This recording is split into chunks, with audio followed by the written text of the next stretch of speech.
Most likely habitation का lecture 3 रहेगा, right.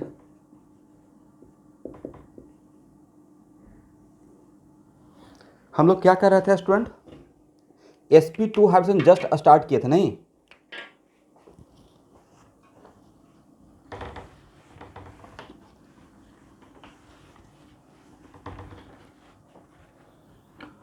तो sp2 हैबिटेशन होने का कितना तरीका हो सकता है? 3 तरीका हो सकता है, करेक्ट। उसमें एक तरीका था कि sir s plus P X plus P Y कर दीजिए, या s plus P Y plus P Z. इस पर एक क्वेश्चन भी करवा दिए थे आपको डीके सिंह का।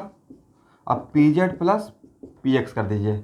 इन तीनों तरीका से सर sp2 हो जाएगा। और इस sp2 नाम का कितना ऑर्बिटल आपको मिलेगा? 3 ऑर्बिटल, राइट। सबसे इम्पॉर्टेंट बात है कि क्लास ऑलरेडी 1 मंथ से ज़्यादा ही हो गया जब से मैं स्टार्ट किया हूँ।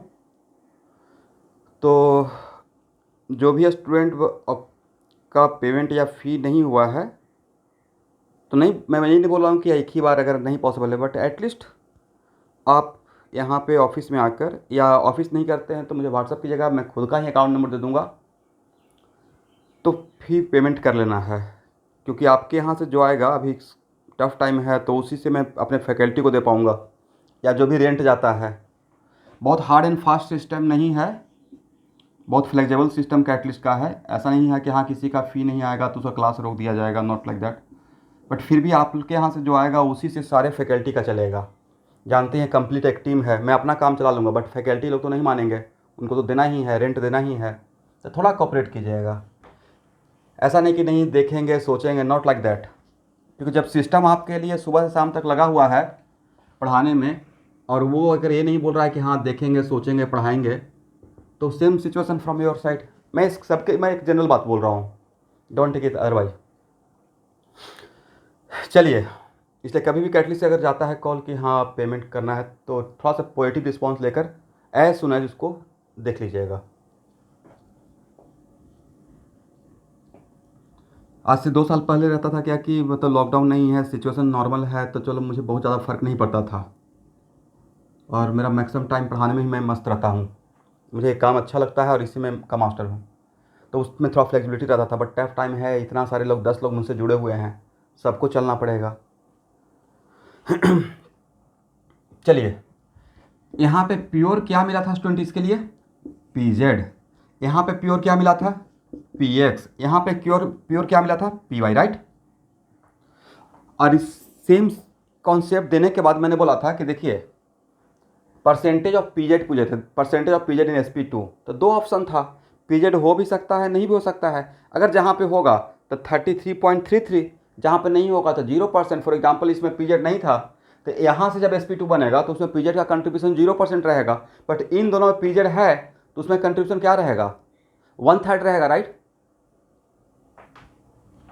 चलिए, तो ये बातें समझ में आ गया। अब लेते हैं एनर्जी का। और S sp sp2 sp3 and pure पे, इन सब का एनर्जी का ऑर्डर तो ऑलरेडी दे चुके हैं। Percentage of P character directly proportional to size as well as energy. फिर भी अगर एनर्जी का एक ऑर्डर निकाला जाए तो मैं इस ऑप्शन को लिख रहा हूँ, बाकी 2 ऑप्शन के लिए सेम बात रहेगा। Energy of S plus energy of P X plus energy of P Y equal to क्या लिखेंगे sir? 3 into energy of sp2 लिखना पड़ेगा, right. Because hybridisation is neither exothermic nor endothermic, correct.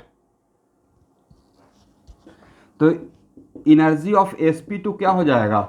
Energy of s, energy of px अब plus energy of py और divided by 3, right. एक चीज़ आप लोग को इसमें से न्यू बैच को कुछ लोग को समझ में आ रहा होगा कि 11th का क्लास का कॉन्सेप्ट भी how much important for class 12th, right.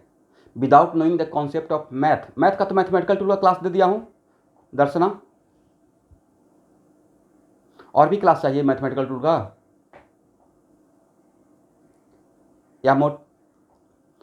या अब इसके बाद भी किसी को अगर चाहिए होगा तो मैं मैथमेटिकल टूल का शेयर कर दिया हूँ वीडियो, उसमें मैं बहुत कुछ स्लोप वगैरह का बात किया हूँ, वहाँ देख लीजिएगा, ओके। चलिए, जैसे इसमें कुछ स्टूडेंट को जिनको वेक्टर नहीं पता रहेगा या डिफ्रेंशिएशन इंटीग्रेशन नहीं पता रहेगा, तो भाई वो जितना जल्दी हो सके प्लीज़ RD शर्मा या कहीं से भी एटलीस्ट 50 या 100 का प्रैक्टिस कर लो, क्योंकि इलेक्ट्रोस्टेट और यहाँ के हर फिजिक्स के क्लास में क्लास 12th का आपको पक्का लगेगा ही लगेगा, रिक्वायरमेंट होगा। और आपका जिनका मैथ है उनको तो मैथ में रहेगा ही, कैलकुलस में। तो ये है energy of sp2 equal to energy of s plus energy of px plus energy of py divide by 3। तो आप में से कुछ बोलेंगे सर ये भी तो लिख सकते हैं, energy of s plus energy of py plus energy of pz divide by 3। मतलब बिल्कुल लिख सकते हैं, ये भी लिख सकते हैं, right. This plus this divide by 3, correct, लिख लीजिएगा। अब आते हैं शेप।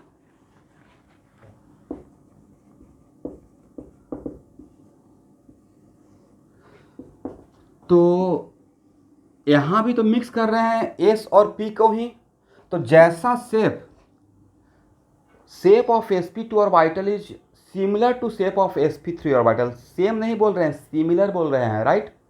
इसका मतलब यहां भी इसका शेप क्या रहेगा, वन ऑफ द लोब बड़ा रहेगा और दूसरा लोब छोटा रहेगा, right. This is the shape of sp2 orbital. Okay student, फिर से यहां पे सेम क्वेश्चन, भाई बताइए कि sp2 ऑर्बिटल में जो दो लोब रहता है, which lobe is responsible for bond formation या for overlapping of orbital at the time of bonding. तो sir bigger lobe, right. Why the bigger lobe is responsible, because यहाँ पे इलेक्ट्रॉन ज़्यादा रहेगा, बॉन्ड फॉर्मेशन में we are searching for electron, right. तो this lobe is responsible for, इसलिए sp2 orbital को लेकर कहीं भी कभी भी अगर हम लोग बॉन्ड बनाते हैं तो बिगर लोब लेकर काम करेंगे, स्मॉलर लोब लेकर काम करेंगे या बिगर लोब लेकर काम करेंगे, बिगर लोब, राइट। दिखा दीजिए फास्ट।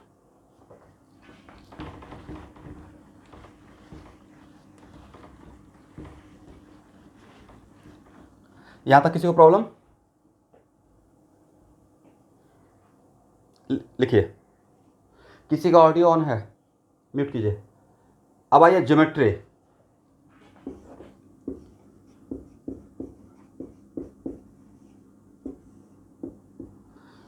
तो sp2 ऑर्बिटल में कितना ऑर्बिटल, 3 ऑर्बिटल। तो अकॉर्डिंग टू VS-EPR थ्योरी, किसके थ्योरी के according, according to VS-EPR theory, sp2 orbital का ईच ऑर्बिटल एक दूसरे से कितना डिग्री पर रहेगा, 120 120 120, राइट। और 120 120 120 पर रहेगा तो इसका ज्योमेट्री किस टाइप का शेप लेगा, तो sir kind of equilateral triangle, correct. और जैसे ही ट्रायंगल बोलते हैं तो ट्रायंगल का 3 वर्टिसेस जब भी रहेगा कॉमन प्लेन में एग्जिस्ट करेगा। दिस इज द वजह इसका ज्योमेट्री को बोला जाता है ट्रायंगुलर प्लेनार। क्या बोला जाएगा, ट्रायंगुलर प्लेनार। तो ज्योमेट्री ऑफ, लिख लीजिए, geometry of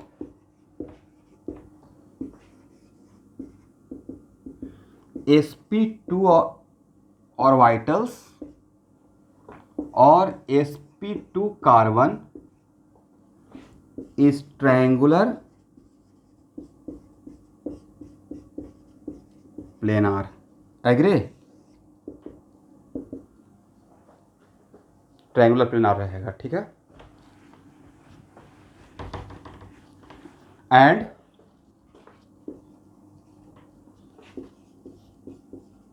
each bond angle should be, must भी नहीं बोल रहे हैं, कभी कभी कम भी हो सकता है, should be 120 डिग्री, करेक्ट।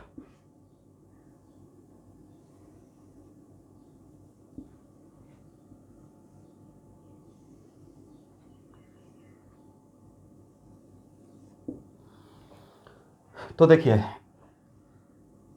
ये कितना रहेगा सर, 120 रहेगा। ये मैं अभी पहले ही बोल दिया गया है कि जो अभी मैं हाइड्रोजन पढ़ा रहा हूँ उसमें सिर्फ कार्बन को दिमाग में रखकर काम कर रहा हूँ, बाद में जनरल हाइड्रोजन पढ़ाऊंगा, ठीक है। तो सबके पास 1 अनपेयर्ड इलेक्ट्रॉन रहेगा, करेक्ट स्टूडेंट। और ए बॉन्ड एंगल कितना रहेगा सर, ए 120 रहेगा, ए भी 120 रहेगा और ए भी कितना रहेगा, 120 रहेगा। एग्री। और ए वर्टिसेस इस वर्टिस और इस वर्टिस को मिला देंगे तो क्या बन जाएगा, वर्टिसेज ऑफ इक्विलैटरल ट्रायंगल।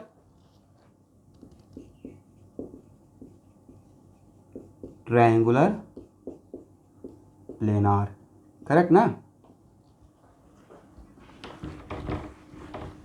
अब नेक्स्ट क्वेश्चन है कि सर कार्बन के पास तो चार, there are 4 valence atomic orbital. How many valence atomic orbital in carbon? There are 4 valence atomic orbital, 2s, 2px, 2py and 2pz, जिसमें 3 तो चला गया हाइड्रोजन में, तो एक तो पक्का प्योर, एक तो p ऑर्बिटल बचा हुआ रहेगा जो मिक्सिंग में नहीं गया, जो मिक्सिंग में नहीं जाएगा दैट इज प्योर, राइट।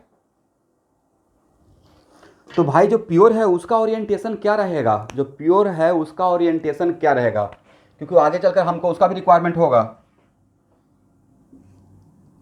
तो स्टूडेंट जो प्योर ऑर्बिटल बचा रहता है वो sp2 ऑर्बिटल जिस प्लेन में एग्जिस्ट करता है, late us suppose this sp2 orbitals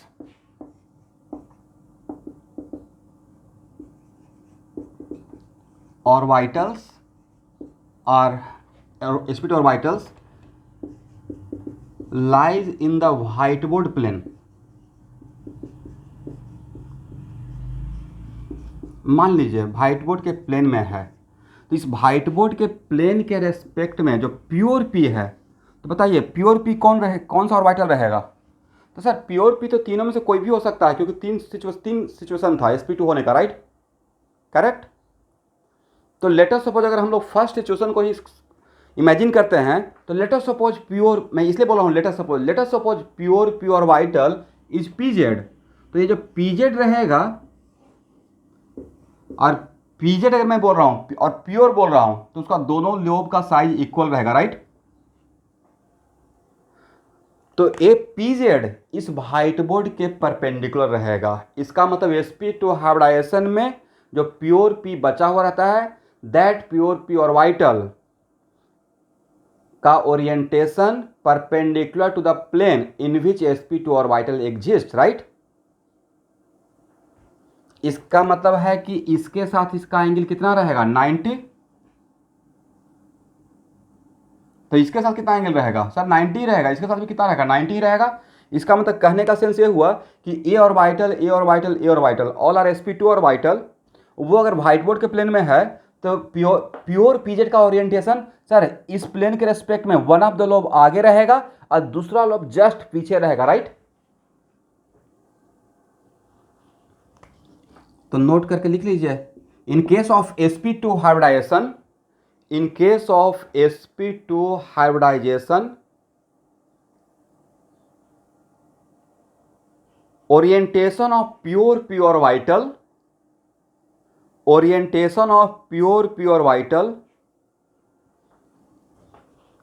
is perpendicular to the plane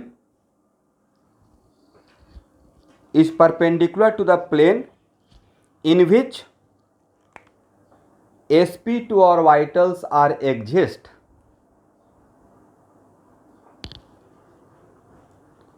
यहां तक किसी को प्रॉब्लम?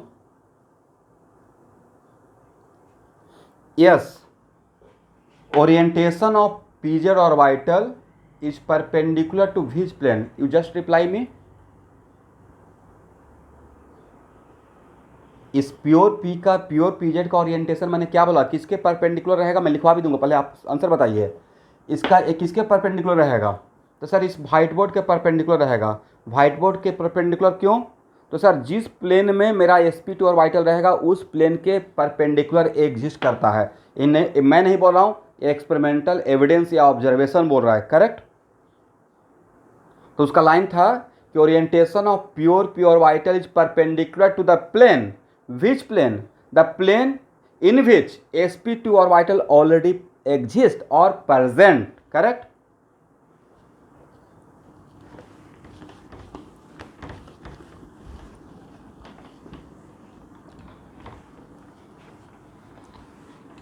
यहां तक किसी को प्रॉब्लम? चलिए स्टूडेंट यहां देखिए, मान लेते हैं कि दो एटम है, ठीक है, ए और बी। और इन दोनों एटम में डबल बॉन्ड बना है। तो डबल बॉन्ड में क्या दोनों सिग्मा रहेगा, दोनों पाई रहेगा, या एक सिग्मा एक पाई रहेगा?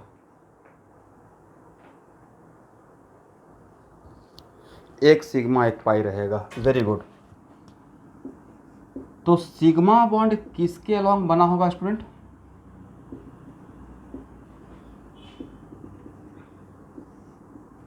मॉलिक्यूलर एक्सिस के अलॉन्ग। ये तो आप मेरा वीडियो लेक्चर फॉलो किए होंगे तो पता चल गया होगा, right? And pi bond is form modern theory में along which axis? Axis perpendicular to the molecular axis, right? इसका मतलब है कि पाई बॉन्ड बनाने के लिए इसका ऑर्बिटल और इसका ऑर्बिटल इस लाइन के परपेंडिकुलर जाएगा। किसी को प्रॉब्लम इस बात में? और मान लेते हैं कि वो पाई बॉन्ड बनाने के लिए प्योर पी गया। कौन सा स्टूडेंट? Pure P, correct? तो नहीं लगा कि प्योर पी को बिल्कुल पैरेलल आकर ऐसे इसके साथ ओवरलैपिंग करना पड़ेगा, समथिंग लाइक दिस, करेक्ट? तो this is the situation for forming pi bond by pure P orbital. इसका मतलब है कि पाई बॉन्ड बनाने के लिए प्योर पी ऑर्बिटल को मॉलिक्यूलर एक्सिस के परपेंडिकुलर जाना पड़ेगा। और परपेंडिकुलर जाने के बाद जो भी प्योर पी ऑर्बिटल आपस में पाई बॉन्ड बनाता है, जो भी बनाएगा उसको परपेंडिकुलर भी होना पड़ेगा और पैरेलल भी होना पड़ेगा, करेक्ट? ऐसा नहीं कि सर एक ऐसे रहेगा और दूसरा ऐसे रहेगा तो क्या ओवरलैपिंग होगा? पॉसिबल है? तो दोनों इस मॉलिक्यूलर एक्सिस पे परपेंडिकुलर भी रहेगा और साथ में पैरेलल भी रहेगा एक दूसरे का, राइट? अब इसको इस सिचुएशन समझिए। यहां देखिए स्टूडेंट, मेरा क्वेश्चन है px का py के साथ ओवरलैपिंग पॉसिबल है या नहीं है for any type of bonding.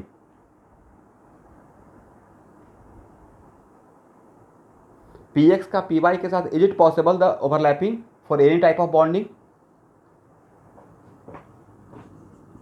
और py का pz के साथ पॉसिबल है और pz का px के साथ पॉसिबल है?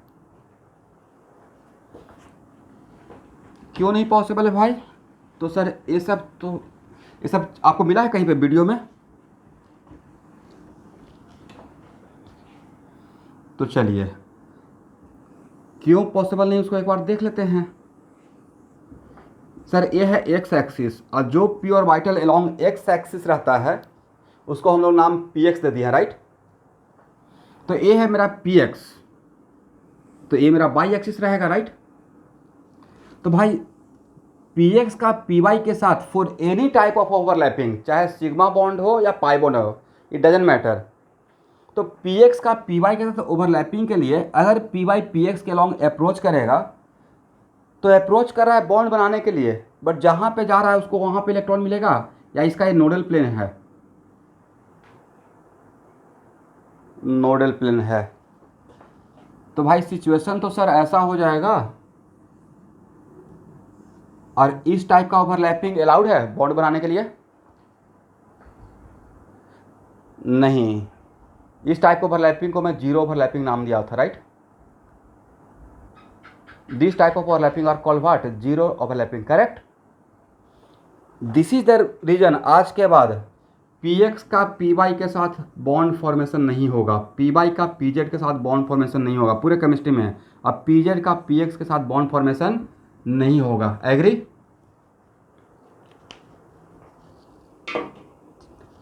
रीजन आपके सामने है, क्योंकि अगर इस तरीके से अगर ओवरलैपिंग करने के लिए जाएगा px का py के साथ, तो जहाँ पे अप्रोच कर रहा है वहाँ पे देयर इज नो इलेक्ट्रॉन। अरे जा रहा है बॉन्ड बनाने के लिए, वहाँ पे इलेक्ट्रॉन चाहिए होगा, राइट? बट वहाँ पे इलेक्ट्रॉन है ही नहीं, यहाँ पे इलेक्ट्रॉन डेंसिटी जीरो है। तो ये ना ही कंस्ट्रक्टिव में काउंट होगा ना ही डिस्ट्रक्टिव में। कंस्ट्रक्टिव से जो होता है उसको हम लोग बोलते हैं बॉन्डिंग मॉलिक्यूलर ऑर्बिटल, और डिस्ट्रक्टिव से जो होता है उसको बोलते हैं एंटी बॉन्डिंग, राइट? बट यहाँ पे ना ही कंस्ट्रक्टिव ना ही डिस्ट्रक्टिव है, तो उसको हम लोग नाम क्या दे देंगे? Zero overlapping, correct student? तो इन सब बातों को बहुत बढ़िया से और सिस्टमेटिकली जितना भी आपको फॉलो करवा रहे थे बहुत बढ़िया से पढ़ाया हुआ है और साथ बहुत डेप्थ में बोला हुआ है, राइट। हो गया ना। चलिए, तो सर अब ओवरलैपिंग होगा क्या किसका? तो अगर px का ओवरलैपिंग होता है तो px का ओवरलैपिंग ऑलवेज px के साथ होगा, py का ऑलवेज py के साथ, और pz का ऑलवेज pz के साथ। करेक्ट, करेक्ट ना। तो सर अब यहाँ पे दिमाग एक स्टूडेंट के माइंड में आ जाएगा कि सर px का px के साथ बोल रहे हैं, py का py के साथ, और pz का pz के साथ। तो px का px के साथ ओवरलैपिंग होता है, इज इट कंपलसरी कि ऑलवेज पाई बॉन्ड बनेगा? It is not compulsory, it might be pi bond भी हो सकता है, सिग्मा बॉन्ड भी हो सकता है, depending upon situation. For example मान लेते हैं कि ये px है, करेक्ट स्टूडेंट। दो एटम है, एटम एक का px और एक और एटम, सेम एटम ही लेते हैं, इसका भी px। अब दो एटम को ज्वाइन करने में लाइन को हम लोग कौन सा एक्सिस बोलते हैं? Molecular axis. तो अगर दोनों मॉलिक्यूलर एक्सिस के अलॉन्ग अपने आप को लाकर अगर ओवरलैपिंग कर रहा है तो नहीं लगता कि यहाँ पे इलेक्ट्रॉन डेंसिटी ज़्यादा हो जाएगा? लेकिन उसके लिए एक कंडीशन था, याद है आप लोग को? ऐसा मैं कहीं पर पढ़ा रहा होगा कि प्लस का प्लस के साथ होता है और माइनस का माइनस। जो नहीं वीडियो फॉलो किए होंगे ना उनको बहुत प्रॉब्लम होगा। कुछ लोग होता है कि नहीं मजाक में कर रहे हैं, बस नहीं देखते हैं, चलो काम चल जाएगा। तो ये सारी बातें वहाँ पे कर किया हुआ है, राइट। और कहीं ना कहीं मैं यहाँ पे भी यूज करते रहूँगा। तो प्लस का प्लस के साथ और माइनस, इसको इस टाइप ओवरलैपिंग को हम लोग नाम दिए थे कंस्ट्रक्टिव, राइट। और एमओटी में उसको एक होता है सिग्मा, एक होता है सिग्मा स्टार, याद है एमओटी? तो सिग्मा वाला क्या होता है? बीओ बॉन्डिंग मॉलिक्यूलर ऑर्बिटल, और सिग्मा स्टार वाला anti bonding. Is it correct? Yes. तो एक्चुअल में बॉन्डिंग मॉलिक्यूलर ऑर्बिटल में वन ऑर्बिटल का इलेक्ट्रॉन क्लाउड दूसरे ऑर्बिटल के इलेक्ट्रॉन क्लाउड की तरफ अट्रैक्ट होता है, एक दूसरे में जाकर मर्ज करता है। Is it okay? तो ये जो px और px बनाया वो कौन सा बॉन्ड बनाया? तो सर ये बनाया सिग्मा बॉन्ड। तो नेक्स्ट क्वेश्चन, सर ये पाई बॉन्ड नहीं बना सकते? बिल्कुल बना सकता है। मान लेते हैं कि ऑलरेडी इसके बीच में सिग्मा बॉन्ड किसी और ने बना दिया, सिग्मा बॉन्ड ऑलरेडी बन चुका है। अब मेरा px ऐसे है, इसका भी px ऐसे है और इसका भी px ऐसे है। ये तो हो सकता है ना कि दो एटम का मॉलिक्यूलर एक्सिस के अलॉन्ग ऑलरेडी सिग्मा बॉन्ड बन चुका और किसी और ऑर्बिटल ने बनाया। अब px बचा हुआ है और दोनों के पास px है और इसके बीच में डबल बॉन्ड बनना है। तो भाई ये तो लैटरल ओवरलैपिंग भी तो कर सकता है, करेक्ट। बट लैटरल ओवरलैपिंग करने के लिए दोनों को ऐसे पैरेलल होना पड़ेगा। इज इट पॉसिबल कि एक ऐसे रहे, एक रेजोनेंस में काम में आएगा, इसलिए मजाक में मत लीजिएगा। इज इट पॉसिबल कि एक ऐसे रहेगा दूसरे ऐसे रहेगा तो लैटरल ओवरलैपिंग होगा? पॉसिबल है। लैटरल ओवरलैप होने के ऐसे होना चाहिए, राइट। ऐसे होना पड़ेगा स्टूडेंट, ठीक है। दैट्स वाई कोई भी px ऑलवेज क्या सिग्मा बनाएगा या सिग्मा और पाई दोनों बना सकता है, डिपेंडिंग अपॉन सिचुएशन। सिग्मा और पाई दोनों बना सकता है। अब एक छोटा सा एग्जांपल लेकर समझते हैं इसको। ऑक्सीO2, तो ऑक्सीजन में डबल बॉन्ड है, right, O double bond O। Oxygen का इलेक्ट्रॉनिक कॉन्फ्रेंस क्या है? 1s2 2s2 और बोली तो 2p4, यही है ना। How many valence electron of oxygen? तो वैलेंस इलेक्ट्रॉन इक्वल टू 6। अब वैलेंस इलेक्ट्रॉन वाले इलेक्ट्रॉन को अगर बॉक्स बनाकर दिखाते हैं, बॉक्स बनाना समझते हैं ना, ऐसे। और वन बॉक्स रिप्रेजेंट व्हाट? तो सर वन बॉक्स रिप्रेजेंट तो वन ऑर्बिटल। अब इसका मतलब ये नहीं कि मैं बोल रहा हूँ कि ऑर्बिटल का साइज बॉक्स के जैसा हो गया, एक दिखाने का तरीका है, समझे। चलिए, तो लेट अस सपोज इसको बोलते हैं px, इसको बोलते हैं py, इसको बोलते हैं pz। How many unpaired electron in oxygen? 2। And how many valence electron in oxygen? Sir 6। और एटॉमिक नंबर 10 से पहले तक कोई भी एटम अपना ऑक्टेट को फुलफिल करना चाहेगा तो इसके पास कितना इलेक्ट्रॉन एक्स्ट्रा आ जाए कि ऑक्टेट फुलफिल हो जाएगा? 2 इलेक्ट्रॉन से अगर एक्स्ट्रा आ जाए तो इसका ऑक्टेट फुलफिल हो जाएगा, राइट। इसका मतलब है किसी के साथ ये 2 इलेक्ट्रॉन का अगर शेयरिंग कर ले, कितना इलेक्ट्रॉन का शेयरिंग कर ले, 2 इलेक्ट्रॉन का। तो लुईस डॉट स्ट्रक्चर में अगर दिखाएंगे तो देखिए अब इसके पास कितना इलेक्ट्रॉन हो गया सर, 2 2 4 2 6 2 8। इसके पास में कितना इलेक्ट्रॉन हो गया, शेयरिंग में यही रहता है ना। शेयरिंग में लुईस का अगर कॉन्सेप्ट को माइंड में रखें तो शेयरिंग में होता है कि बॉन्ड पेयर ऑफ इलेक्ट्रॉन पे दोनों का राइट रहता है, किसी एक का राइट रहता है या दोनों का राइट हो जाता है। और बॉन्ड पेयर इलेक्ट्रॉन का दोनों एटम इंडिविजुअली अपना यूज करता है ऑक्टेट को फुलफिल करने के लिए या किसी भी पर्पस के लिए, करेक्ट।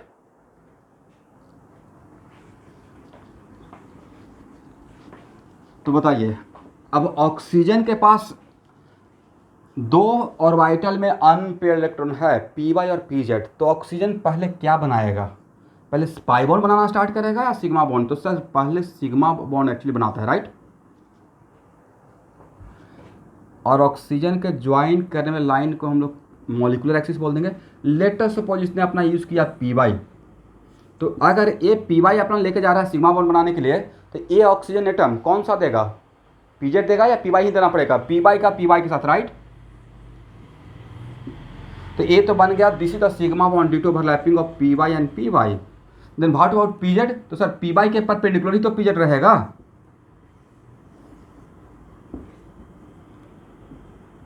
तो इसके साथ जो लैटरल ओवरलैपिंग होगा, करेक्ट, ये लैटरल ओवरलैपिंग कौन सा बॉन्ड बनाएगा sir, pi bond, right. And this pi bond is form due to overlapping of what, P Z and P Z, correct. तो लैटरल ओवरलैपिंग सिर्फ ऊपर हो रहा है, नीचे हो रहा है, या दोनों तरफ हो रहा है, ऊपर भी और नीचे दोनों, राइट, करेक्ट ना। तो इन दोनों से 2 पाई बॉन्ड बनेगा या इसको एक ही पाई बॉन्ड में काउंट करते हैं। तो एक्चुअली इन दोनों को मिलाकर एक पाई बॉन्ड काउंट किया जाता है, करेक्ट स्टूडेंट।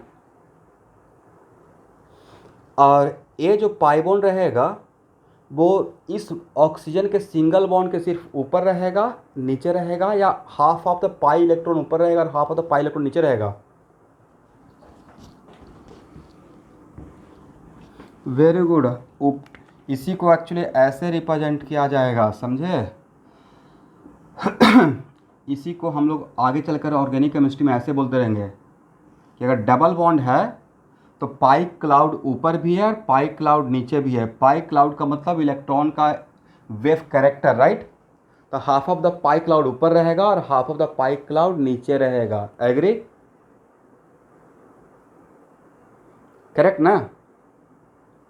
अब चलिए इसमें आज से 30 ईयर्स पहले, मोटामोटी 30 ईयर्स हो ही गया होगा, जेई में इसी टाइप पे एक क्वेश्चन पूछा गया था। मान लेते हैं कि अगर आपसे क्वेश्चन पूछा जाए कि nodal plane of pi cloud in case of oxygen, nodal plane of pi cloud in case of oxygen. तो भाई यहाँ पे जो पाई, इस यहाँ पे देखिएगा, अगर कोई एक प्लेन पास करते हैं मॉलिक्यूलर एक्सिस को इमेजिन करते हुए, राइट, तो क्या उस मॉलिक्यूलर एक्सिस को लेते हुए अगर प्लेन पास करेंगे तो उस प्लेन पे क्या पाई इलेक्ट्रॉन रहेगा, नहीं रहेगा। उस प्लेन के ऊपर रहेगा हाफ और उस प्लेन के नीचे रहेगा, राइट। वजह सर ए लोब और ए लोब के वजह से पाई बॉन्ड बन रहा है और इस लोब के वजह से पाई बॉन्ड बन रहा है, बट इस लोब का इस पॉइंट पे तो इलेक्ट्रॉन था ही नहीं, राइट, था, और यहाँ था नहीं था। इसका मतलब है कि किसी भी पाई बॉन्ड के लिए, किसी भी पाई इलेक्ट्रॉन के लिए नोडल प्लेन उसके मॉलिक्यूलर एक्सिस से पास कर जाता है। इसका मतलब है कि ये लाइन, दिस लाइन इज, इस लाइन पे probability of finding of pi electron क्या रहेगा, 0 रहेगा। किसी को problem.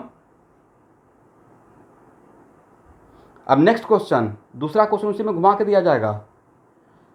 Probability of finding of electron at molecular axis is it 0।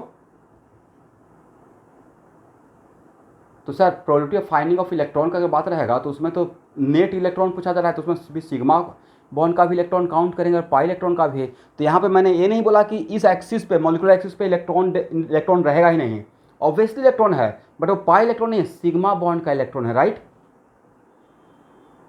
तो जैसा क्वेश्चन रहेगा वैसा आंसर दे देंगे, एग्री ना।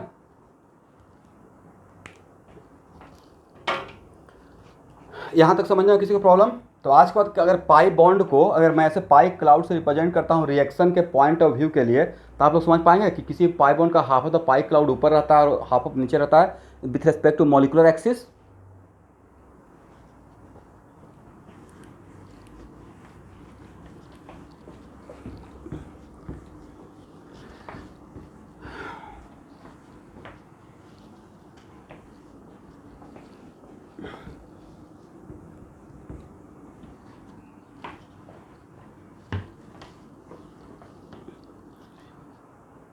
आज मैंने वैक्सीन लिया कोविशील्ड का आफ्टर लॉन्ग टाइम। प्लानिंग कर रहा था बट स्लॉट नहीं मिल रहा था।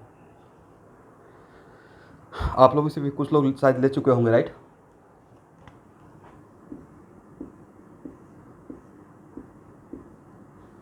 जितना जल्दी वैक्सीनेशन प्रोसेस पूरे कंट्री में हो जाएगा उतना ही जल्दी कंट्री ओपन हो जाएगा, लॉकडाउन से बाहर आ जाएगा, राइट?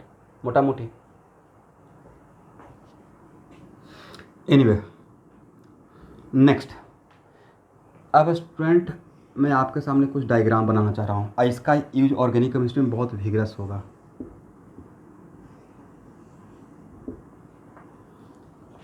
ये है 2px या 2py एंड 2py मान लेते हैं।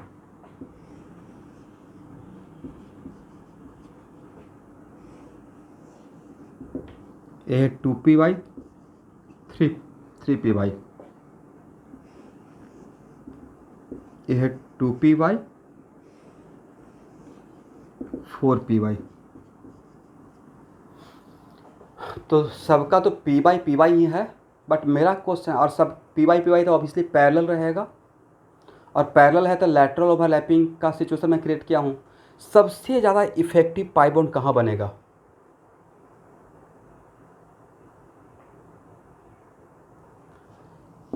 इसका मतलब अगर डायग्राम वाइज सोचा जाए तो from my point of view सबसे ज़्यादा स्ट्रॉन्ग या इफेक्टिव पाई बॉन्ड यहाँ बनना चाहिए, राइट? वजह तो सर इसका मैक्सिमम इलेक्ट्रॉन डेंसिटी यहाँ होता है और यहाँ होता है, राइट? तो इसका मैक्सिमम इलेक्ट्रॉन डेंसिटी इसका मैक्सिमम इलेक्ट्रॉन डेंसिटी का ओवरलैपिंग कर रहा है, करेक्ट? बट इसका मैक्सिमम इलेक्ट्रॉन डेंसिटी यहाँ पे है, इसका मैक्सिमम इलेक्ट्रॉन डेंसिटी मोटा मोटी यहाँ पे है। तो क्या इसका मैक्सिमम इलेक्ट्रॉन डेंसिटी दूसरे का मैक्सिमम इलेक्ट्रॉन डेंसिटी के साथ क्या ओवरलैप कर रहा है? Similar for that. इसका मतलब सर कहने का सेंस ये हुआ कि अगर दो ऑर्बिटल के बीच में बॉन्ड बन रहा है, और स्पेशली फॉर अगर पाई बॉन्ड का, क्योंकि पाई बॉन्ड का मुझे एप्लीकेशन ज़्यादा चाहिए होगा ऑर्गेनिक केमिस्ट्री में, तो सेम साइज का रहेगा तो ओवरलैपिंग ज़्यादा इफेक्टिव होगा और ज़्यादा स्ट्रॉन्गर पाई बॉन्ड बनेगा और पाई बॉन्ड बनने का चांस ज़्यादा रहेगा, एग्री?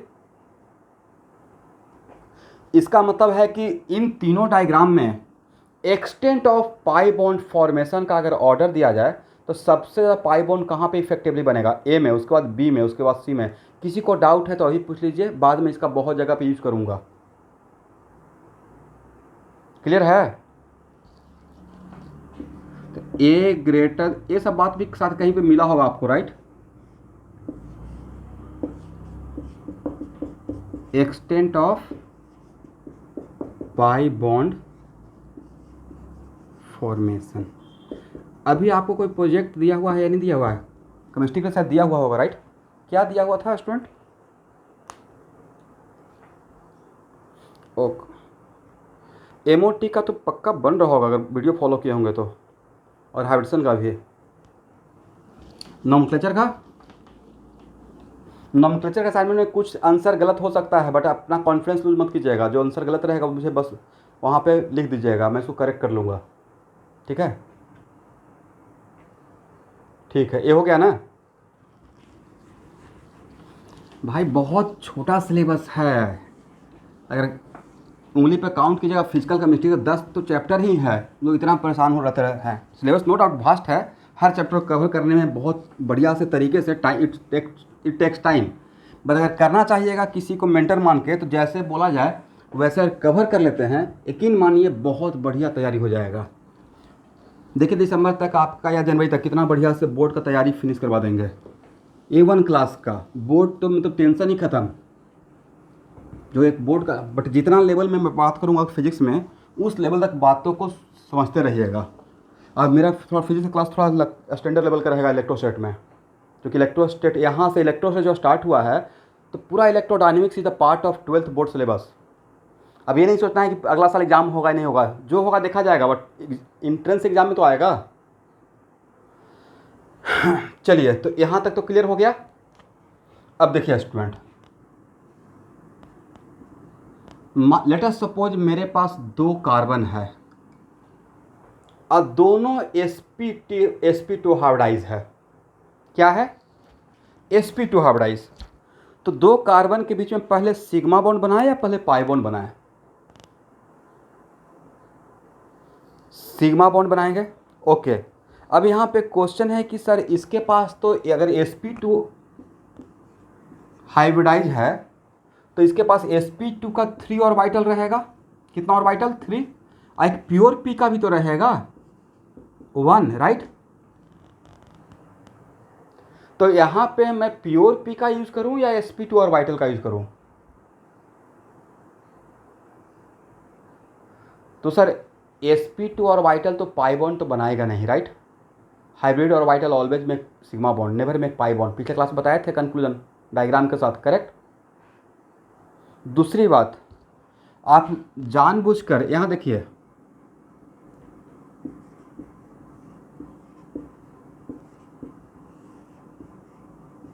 इसमें जानबूझ के मैं बॉन्ड लेंथ छोटा रखा हूँ, बड़ा रखा हूँ, राइट? तो बॉन्ड लेंथ बड़ा तो बॉन्ड स्ट्रेंथ कम। तो जानबूझ के आप वीक बॉन्ड बनाना चाहेंगे सिग्मा का या स्ट्रॉन्ग बॉन्ड बनाना चाहेंगे? Strong bond. अगर sp2 ऑर्बिटल के वजह से अगर सिग्मा बनता है और प्योर p के वजह से सिग्मा बॉन्ड बनता है, किसमें बॉन्ड लेंथ बड़ा मिलेगा? तो सर p का साइज तो पहले ही प्रूफ कर चुके हैं, sp2 से बड़ा रहता है, फर्स्ट क्लास में प्रूफ कर चुके थे, राइट? इसका मतलब इसके वजह से अगर ओवरलैपिंग होगा तो बड़ा बॉन्ड लेंथ मिलेगा, और इसके वजह से ओवरलैपिंग होगा सिग्मा बॉन्ड के लिए तो छोटा बॉन्ड लेंथ मिलेगा, और बॉन्ड लेंथ कम बॉन्ड स्ट्रेंथ ज़्यादा। तो अगर हम लोग को ऑप्शन दिया जाए तो हम लोग छोटा बॉन्ड बनाने की कोशिश करेंगे, उसमें इलेक्ट्रॉन का न्यूक्लियस के साथ डिस्टेंस कम रहता है, तो इलेक्ट्रॉन्स आर टाइटली बॉन्डेड, मतलब stronger bond, correct student? Lastly यहाँ तक अगर नहीं समझे तो आज के बाद इस बात को रट जाइएगा कि sp2 दोनों कार्बन अगर sp2 है और वो बॉन्ड बनाने के लिए अगर आ रहा है तो पहले अपना सिग्मा बॉन्ड के लिए sp2 ऑर्बिटल को प्रोवाइड करता है। Is it okay? तो ये अपना sp2 देगा, ये भी अपना sp2 देगा, correct? And this sigma bond is form due to overlapping of what? sp2 and sp2। किसी को प्रॉब्लम? अब नेक्स्ट क्वेश्चन है कि अगर ये sp2 है तो इसके पास तो sp2 का 3 ऑर्बिटल है, तो बाकी कैसे रहेगा? तो सर बाकी से 120 का एंगल बना के रहेगा, राइट?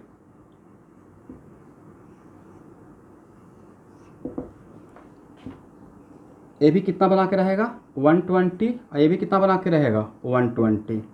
क्या इसका इसके साथ लैटरल ओवरलैपिंग पॉसिबल है? नहीं पॉसिबल है। ओके, अब इसके पास 3 sp2 ऑर्बिटल के अलावा भी एक प्योर ऑर्बिटल था। वो प्योर ऑर्बिटल कौन सा? सर इस तीनों में से कुछ भी हो सकता है, px भी हो सकता है, py भी हो सकता है, pz भी हो सकता है प्योर, राइट? क्योंकि sp2 का होने का 3 तरीका था। Let us suppose it is pz, agree? पहला ऑप्शन को लेकर चलते हैं जिसमें px और py इन्वॉल्व था हाइड्रोजन में। तो लेट अस सपोज इसके पास क्या है? प्योर जो है वो pz है, करेक्ट? तो इफ इट इज pz, इसके लिए इफ बोल रहे हैं। अरे ये जो pz रहेगा, अगर मेरा ए ऑर्बिटल अगर व्हाइट बोर्ड के प्लेन में है तो ये pz क्या व्हाइट बोर्ड के प्लेन में रहेगा या उसके परपेंडिकुलर रहेगा? तो इसके लिए इफ बोल रहा हूं तो इसके लिए मस्ट बोलना पड़ेगा, इट मस्ट हैव pz। वजह? सर pz का ओवरलैपिंग pz के साथ ही होगा, ये अभी हम लोग सीखे हैं, right? If this carbon having pure pz, then this carbon must have pz. Otherwise overlapping will not take place, right. आप लोग समझे मेरे बात को? इसके लिए इफ, तो इसके लिए मस्ट बोलना पड़ेगा, एग्री।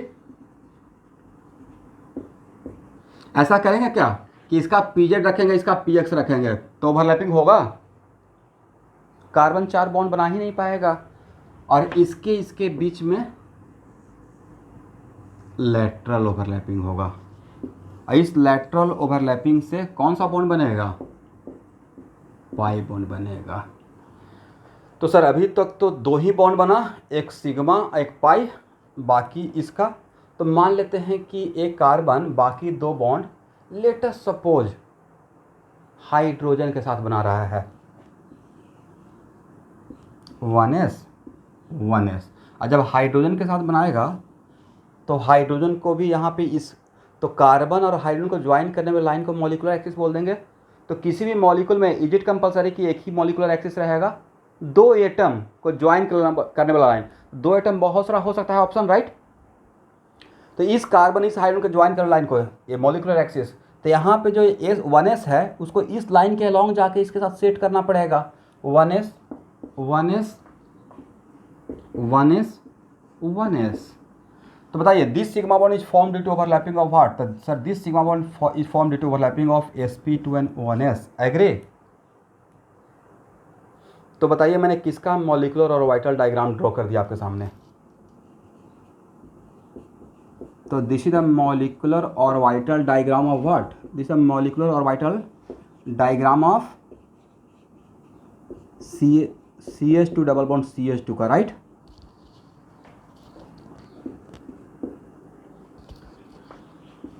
ये CH2 डबल बॉन्ड CH2 का मॉलिक्यूलर ऑर्बिटल डायग्राम था स्टूडेंट, ठीक है। और एक्चुअल में जो मैं आपको बोला था कि आज से 30 ईयर्स पहले जो क्वेश्चन जेई पूछा हुआ था, इसी इथीन के लिए पूछा हुआ था। पूछा गया था कि इथीन में nodal plane of pi cloud कहाँ से पास करेगा, या nodal plane for pi cloud. तो भाई पाई क्लाउड, इसको अगर ऐसे सो मेनी टाइम्स मैं इसको ऐसे भी दिखाते रहूँगा रिएक्शन के टाइम पे, तो नोडल ए पाई बॉन्ड इस मॉलिक्यूलर एक्सिस के ऊपर रहेगा और नीचे रहेगा। क्या मॉलिक्यूलर एक्सिस पे रहेगा? नहीं रहेगा। तो नोडल प्लेन कहाँ से पास करेगा?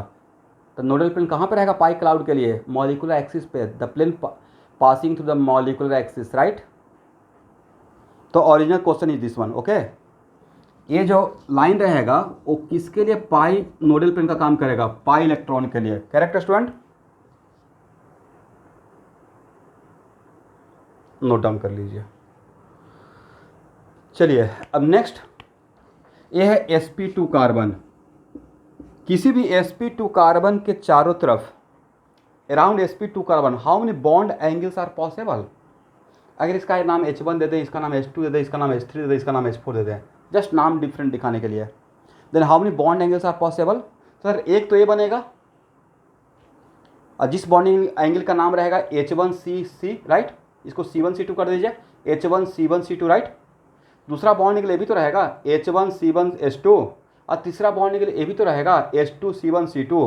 क्या ऑल आर सेम बॉन्ड के लिए या अलग अलग? इसका और सबका मैग्नीट्यूड कितना रहेगा? 120 degree in general. Then how many bond angles are possible around sp2 carbon?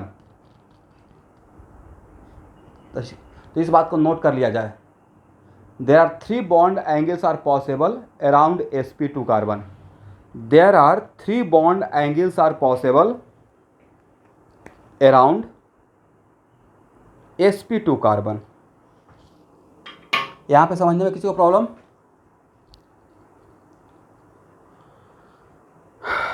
हो गया ना स्टूडेंट?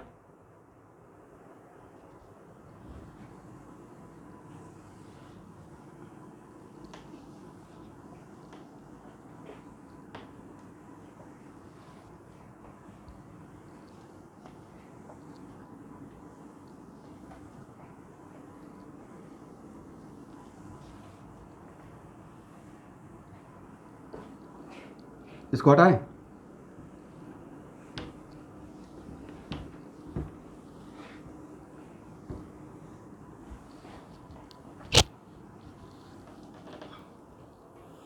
चलिए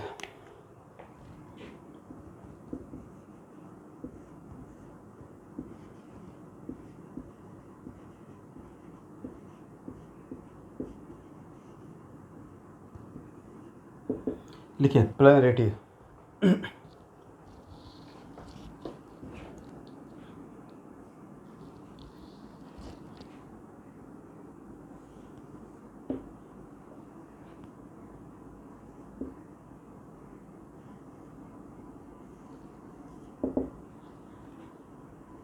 sp2 कार्बन।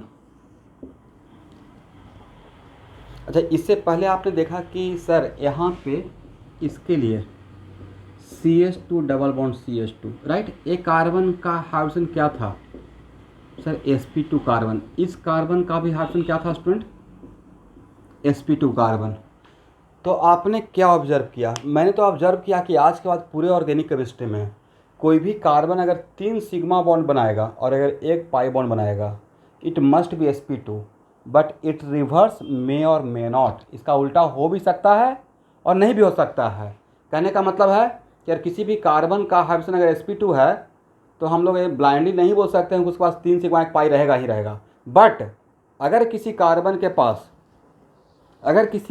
के पास 3 सिग्मा एक पाई है, इट मस्ट बी sp2, वो sp2 होगा ही होगा, करेक्ट। और वो जो 3 सिग्मा बॉन्ड बनाएगा वो 3 सिग्मा बॉन्ड किससे बनेगा? प्योर पी से बनेगा या हाइब्रिड और वाइटल ही तीनों सिग्मा बनाएगा? आज के बाद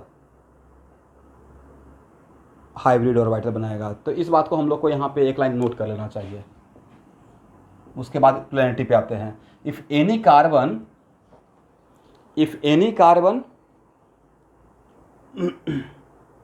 making 3 sigma bond and 1 pi bond, then it must be sp2.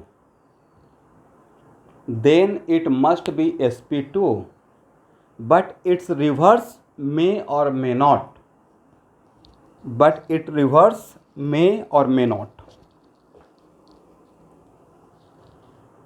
Comma देने के बाद फिर से लिखिए, and these 3 sigma bond formed by sp2 orbital, and these 3 sigma bond formed by sp2 orbital, agree? इसका मतलब तो एक कंक्लूजन हुआ कि सर अब आज के बाद sp2 कार्बन के साथ कोई भी एटम अगर आएगा बॉन्ड बनाने के लिए तो उसको सिग्मा बॉन्ड sp2 ऑर्बिटल के साथ ही बनाना पड़ेगा, प्योर के साथ नहीं। एग्री ना? वो प्योर वाला क्या करेगा? पाई बॉन्ड बनाएगा। प्योर वाला क्या करेगा? अगर बनाएगा तो कौन सा बॉन्ड बनाएगा? पाई बॉन्ड बनाएगा। समझ में आ रहा है मैंने क्या बोला? क्योंकि sp2 कार्बन मैक्सिमम सिग्मा कितना बना रहा है? 3 ही तो बना रहा है, 4 तो बना नहीं रहा है, राइट। तो अगर sp2 कार्बन 3 सिग्मा बॉन्ड बना रहा है और कोई भी 2 एटम अगर पास आता है तो इन जनरल पहले सिग्मा बॉन्ड बनता है, राइट। बट MOT में एक एक्सेप्शन टाइप का मिला होगा C2, जिसमें सिग्मा का बॉन्ड ऑर्डर कम था और पाई का बॉन्ड ऑर्डर ज़्यादा था। ऐसा एग्जाम्पल कहीं मिला है?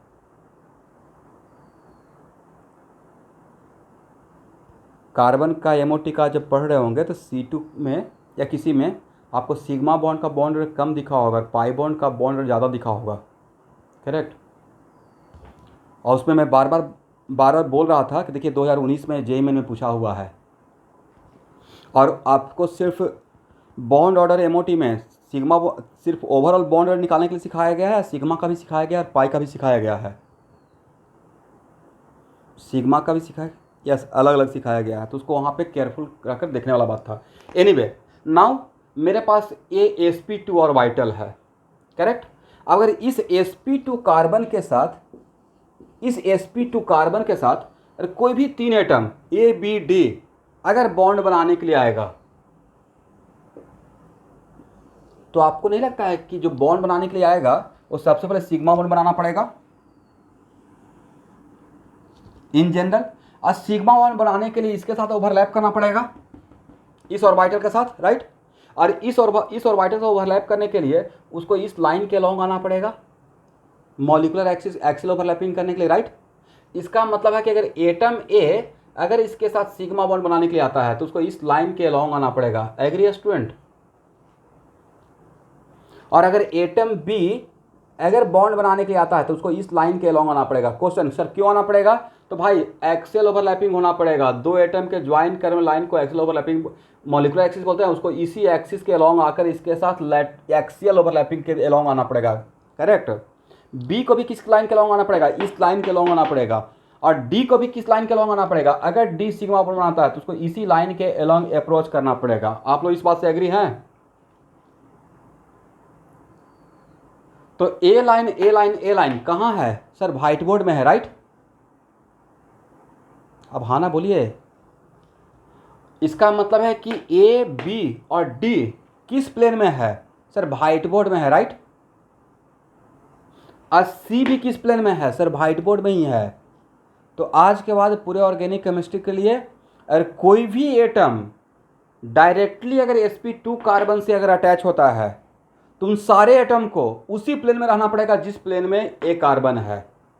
इसका मतलब sp2 कार्बन के अराउंड, sp2 कार्बन से डायरेक्टली जो भी एटम अटैच होगा उसको कोप्लेनार होना पड़ेगा, नॉन प्लेनार या कोप्लेनार।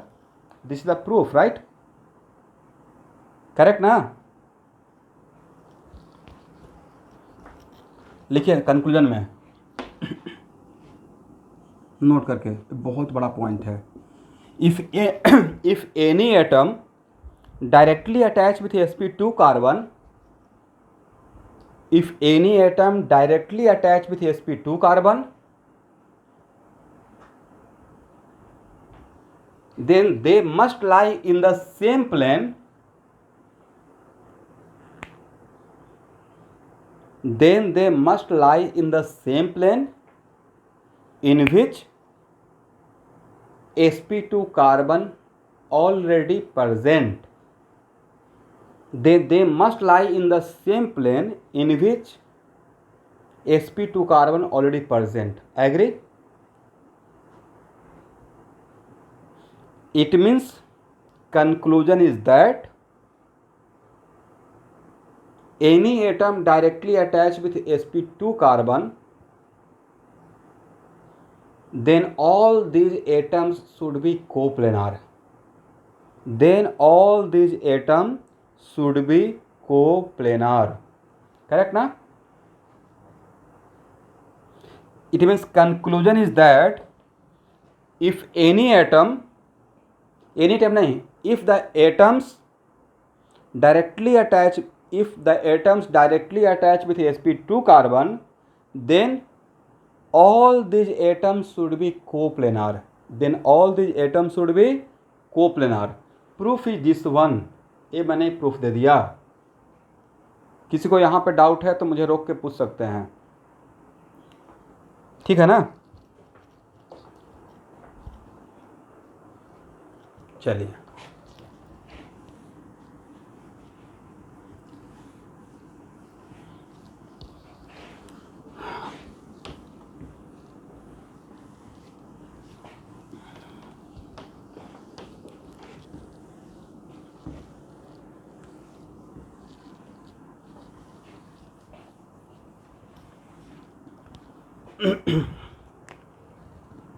यहाँ देखिए,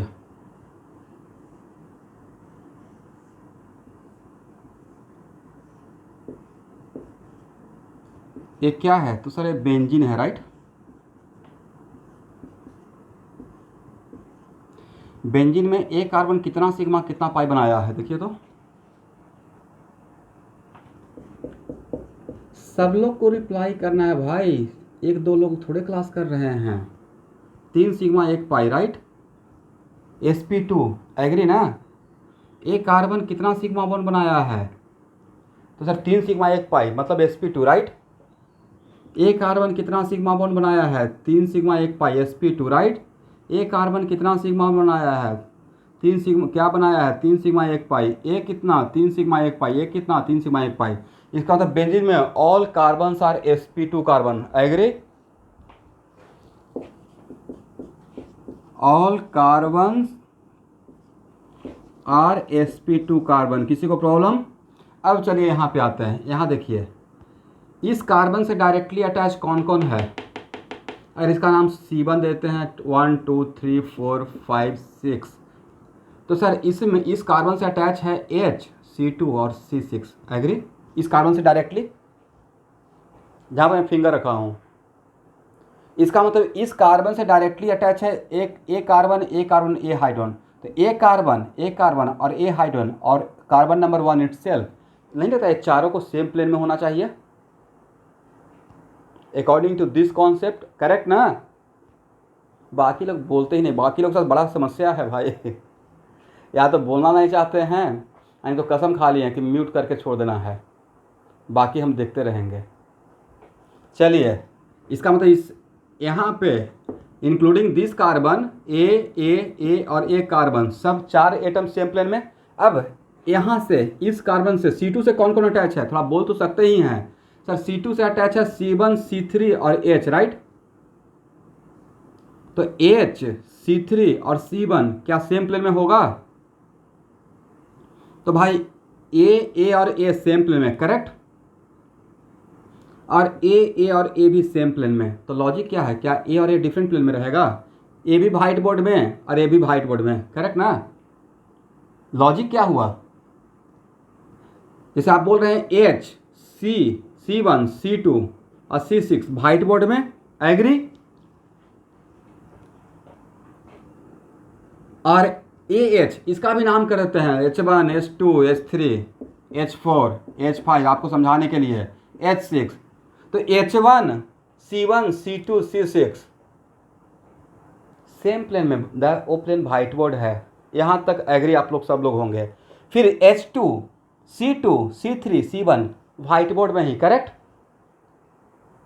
तो भाई ए भी व्हाइट बोर्ड में, ए भी व्हाइट बोर्ड में, तो लॉजिक क्या हो गया, दोनों एक दूसरे के साथ कोप्लेनार हो गया, राइट?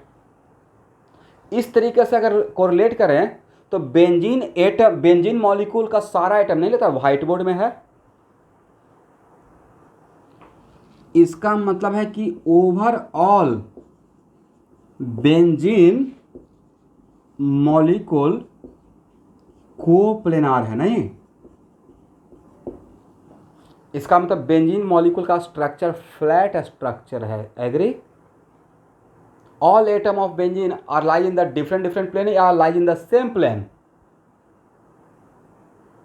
Same plane.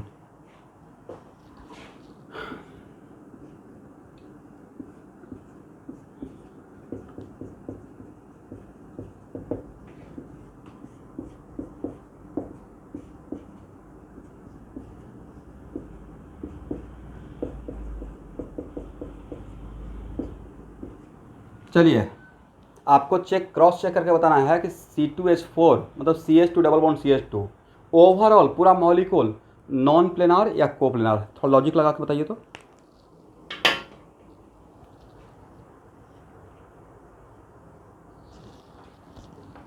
तो भाई ये है sp2 carbon, right? H1 C1 H2 और C2 सेम प्लेन में, that plane is whiteboard, let us suppose, correct? फिर logic H3 C2 C1 H4 same plane में, correct? That is whiteboard. तो अगर C2 पहले यहाँ देखिए, C1 के हेल्प से C2 का प्लेन फाइंड आउट कर लिया, C1 के हेल्प से C2 का प्लेन व्हाइट बोर्ड था, और C2 के हेल्प से इसका प्लेन फाइंड आउट कर लिए, तो और C2 और C1 सेम प्लेन में है, राइट? तो C1 C2 सेम प्लेन में है और C2 C3 भी सेम प्लेन में है, तो लॉजिक तो यही हुआ ना कि H1 H3 भी सेम प्लेन में रहेगा। इसका मतलब ओवरऑल मॉलिक्यूल नॉन प्लेनार या coplanar? Overall molecule is coplanar, ऐसा क्वेश्चन आएगा तो बन जाएगा। इसमें सबसे बड़ा वाइटल रोल कौन प्ले कर रहा है सर? sp2 कार्बन वाला concept. If any atom directly attach with sp2 carbon must lie in the same plane, correct?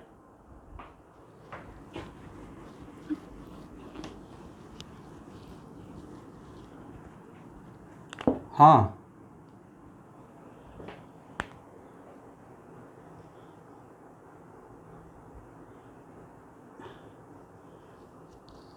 तो जो वहाँ पे जो परपेंडिकुलर ओवरलैप कर रहा है, वहाँ पे कोई एटम हैंग है या उसका एटम व्हाइट बोर्ड में ही है? तो हम लोग एटम का मतलब कोप्लेनेटरी देखते हैं और वाइटल से नहीं, एटम से, राइट?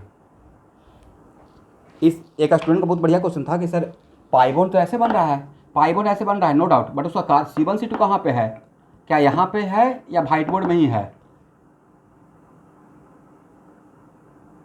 पाई बॉन्ड बन रहा है, पाई बॉन्ड बन रहा है इस व्हाइट बोर्ड के ऊपर और नीचे, बट जहाँ पे पाई बॉन्ड बन रहा है वहाँ पे एटम नहीं जा रहा है, एटम तो व्हाइट बोर्ड में ही है, करेक्ट। तो ओवरऑल मॉलिक्यूल का कोप्लेनारिटी के लिए ऑर्बिटल का प्लेन देखेंगे या एटम का प्लेन देखेंगे? एटम का प्लेन देखेंगे, करेक्ट स्टूडेंट। ओके, नेक्स्ट ए है Cl, ए है H, ए है Br, आई है CH3। बताइए यहाँ पे कौन कौन सा एटम, क्या ओवरऑल मॉलिक्यूल कोप्लेनार है? पहला क्वेश्चन है, is it overall molecule is coplanar?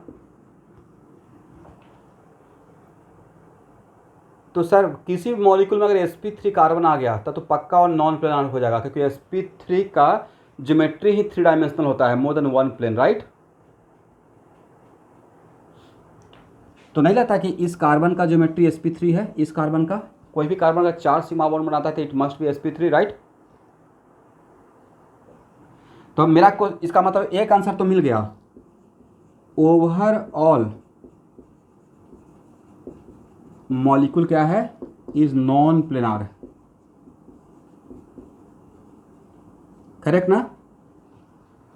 लेकिन अब इसमें ठीक है, नो डाउट ओवरऑल मॉलिक्यूल ये आपको जाके कार्बोहाइड्रेट वगैरह में बहुत काम में आएगा, बायो स्टूडेंट के लिए खास करके। आप लोग शायद जानते होंगे कि प्रोटीन का प्राइमरी जो स्ट्रक्चर होता है, बिल्डिंग ब्लॉक होता है, वो होता है एमिनो एसिड, इतना तो पक्का पता होगा। और प्रोटीन में एक बॉन्ड रहता है that is called peptide bond, right, which is also known as amide bond. मैं थोड़ा पढ़ाऊँगा, ज़्यादा नहीं, बाकी तो आपको बायो में पढ़ना रहेगा। तो इस पेप्टाइड बॉन्ड के अराउंड का ज्योमेट्री प्लेनार होता है, तो इस बात का आंसर यहाँ से भी आप दे सकते हैं, ठीक है। इसलिए इन सब कॉन्सेप्ट का आगे में मुझे रिक्वायरमेंट होगा, दैट्स वाई मैं इतना टाइम दे रहा हूँ। तो एक overall molecule is non planar, but इस पूरे मॉलिक्यूल में प्लेनार यूनिट खोज के बताना है। किस किस एटम के लिए डैम श्योर हैं को सेम व्हाइट बोर्ड के प्लेन में ही रहेगा। तो सर एक क्लोरीन, एक कार्बन, ए हाइड्रोजन व्हाइट बोर्ड के प्लेन, ए और ए C1C2 करते हैं। तो सर H1 कर दीजिए, H C1C2 and Cl white board के प्लेन में एग्री हैं, क्योंकि sp2 कार्बन से डायरेक्टली अटैच है, राइट। अब बताइए इसके रेस्पेक्ट में अगर सोचते हैं C2 के रेस्पेक्ट में, तो C1C2 ब्रोमीन और C3, इससे तो कार्बन तो डायरेक्टली अटैच है, तो जो डायरेक्टली अटैच रहेगा उसको उसी प्लेन में होना पड़ेगा। उसके कारण हाइड्रोजन सेम प्लेन में हो सकता है, नहीं भी हो सकता है, बट इस कार्बन को तो डैम श्योर व्हाइट बोर्ड के प्लेन में ही रहना पड़ेगा। किसी को डाउट है तो पूछ लीजिए अभी यहाँ पे, क्यों? क्योंकि सर ए कार्बन, हाइड्रोजन इससे डायरेक्टली अटैच नहीं, बट कार्बन डायरेक्टली अटैच है, करेक्ट। दैट्स वाई भाई ये पूरा यूनिट इन तीनों हाइड्रोजन के लिए हम लोग श्योर नहीं है, बट जिसको मैंने सर्किल में घेर दिया वो डैम श्योर प्लेनार यूनिट है, राइट, एक ही प्लेन में है, correct. According to which concept, if any atom directly attached with sp2 carbon must lie in the same plane? यहाँ तो किसी को डाउट? तो अब किसी भी मॉलिक्यूल, कोई भी मॉलिक्यूल प्लेनार है या नहीं है, इस बात को चेक कर लीजिएगा ऑर्गेनिक केमिस्ट्री में। दूसरा कॉन्सेप्ट, कुछ मॉलिक्यूल अगर नॉन प्लेनार है तो उस मॉलिक्यूल में कौन कौन सा आइटम सेम प्लेन में रहेगा, प्लेनार यूनिट खोज लेंगे।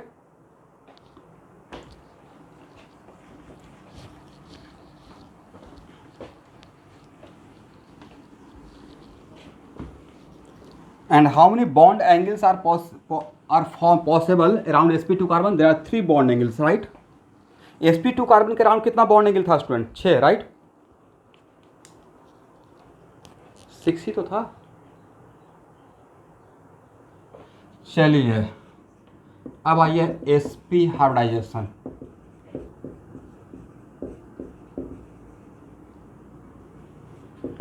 sp हाइब्रिडेशन में s का कितना मिक्स करेंगे और p का कितना मिक्स करेंगे?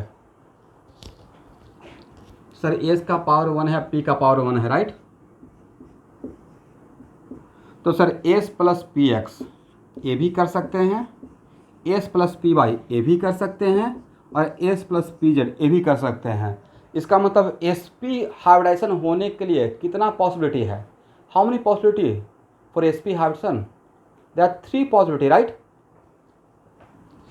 इससे जो बनेगा उसको भी एस पी बोलेंगे, इससे भी जो बनेगा उसको भी एस पी बोलेंगे, इससे जो बनेगा उसको भी एस पी बोलेंगे। तो एस पी नाम का कितना ऑर्बिटल आपके लाइफ में आज के बाद, 2 ऑर्बिटल राइट।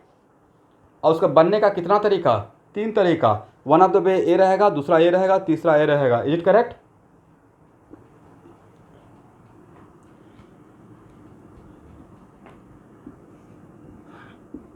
आपको समझ में आ रहा है? सीटी बरुआ, सीटी भुइया,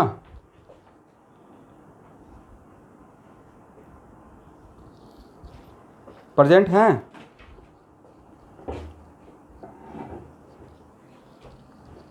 कुछ स्टूडेंट अटेंडेंस दे के चले जाते हैं, ठीक है ना।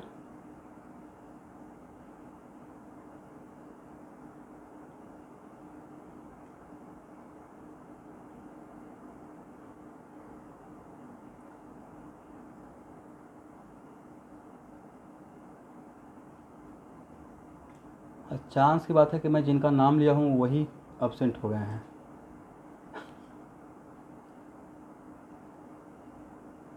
ऐसा मत कीजिएगा आप लोग जो सिंसियर स्टूडेंट हैं, सब लोग सिंसियर हो सकता है, नेटवर्क इशू हो, बट बिल्कुल भी not a single minute class को मिस करना है, तो बाद में बहुत पछताइएगा।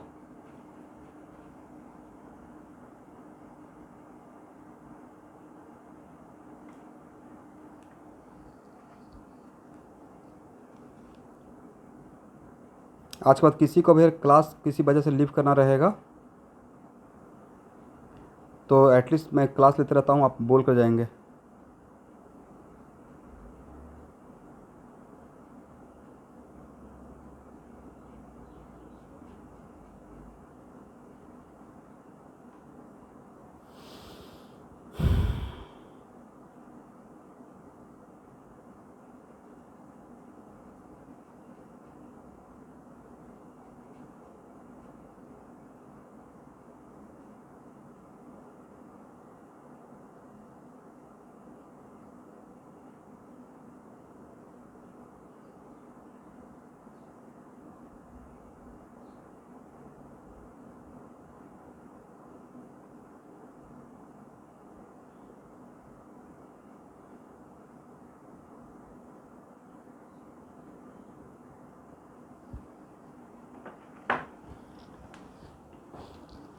चलिए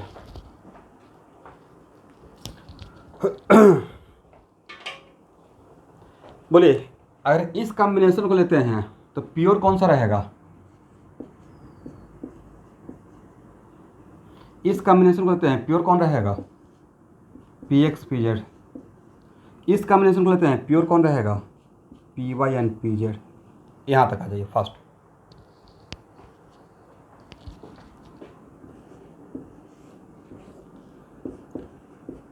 और हाँ sorry, P Y and P X. तो अगर एनर्जी का बात करते हैं और इस कॉम्बिनेशन को लेते हैं तो energy of S plus energy of P x equal two into energy of S P. आप यही बात इसके लिए भी लिख सकते हैं, यही बात इसके लिए भी लिख सकते हैं। इसका मतलब energy of S P equal to what, energy of S plus energy of P X divide by 2 कर सकते हैं, करेक्ट। लिख लीजिए फास्ट। इसको हटाएं।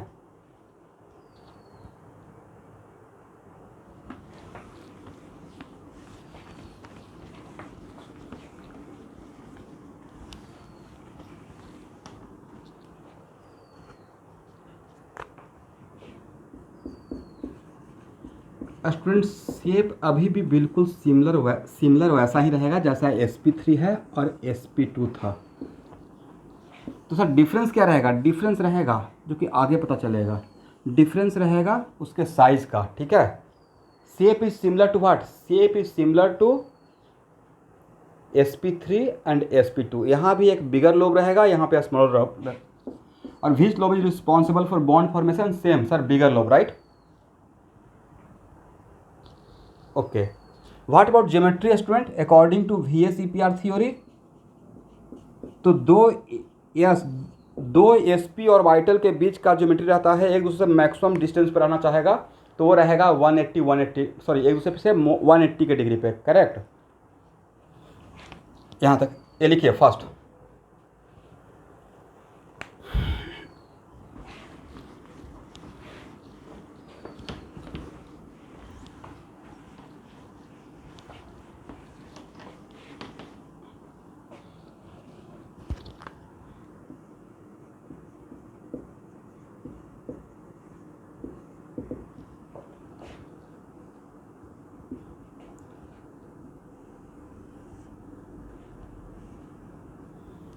One of the orbital of sp और a other orbital of sp, correct. देखिए एक बिगर एक स्मॉलर, एक बिगर एक स्मॉलर, और ए एंगल कितना रहेगा 180 डिग्री इन जनरल। तो ज्योमेट्री क्या हो जाएगा, ज्योमेट्री हम लोग ऑर्बिटल जो रहता है उसके रिस्पेक्ट में बात करते हैं। बाद में कल के क्लास में पता चलेगा कि ज्योमेट्री के लिए एक्चुअली हाइब्रिड ऑर्बिटल ही रिस्पॉन्सिबल क्यों रहता है, सिग्मा बॉन्ड के अराउंड ही हम लोग क्यों देखते हैं, पाई बॉन्ड के अराउंड क्यों नहीं देखते हैं, तो आपको बाद में पता चल जाएगा, करेक्ट ना। तो ज्योमेट्रीज का क्या लिखेंगे, लीनियर, करेक्ट स्टूडेंट। ओके, तो अब नेक्स्ट क्वेश्चन है कि सर यहाँ पे कार्बन का अगर हाइब्रिडाइजेशन sp है तो इसमें तो दो ही ऑर्बिटल इन्वॉल्व हुआ, s का एक और p का एक, बाकी दो तो प्योर रहेगा, करेक्ट। तो वो बाकी दो कैसे रहेगा, उसका भी तो कुछ ओरिएंटेशन रहेगा। तो वो बाकी दो ऐसे रहेगा कि जिस लाइन के अलोंग मेरा हाइब्रिड ऑर्बिटल एग्जिस्ट करेगा, मानते हैं लाइन के अलोंग हाइब्रिड ऑर्बिटल है, तो एक ऐसे रहेगा, दोनों प्योर ऑर्बिटल इस लाइन पे परपेंडिकुलर रहता है। किस लाइन पे, जिस लाइन के अलोंग आपका sp ऑर्बिटल एग्जिस्ट करेगा, करेक्ट।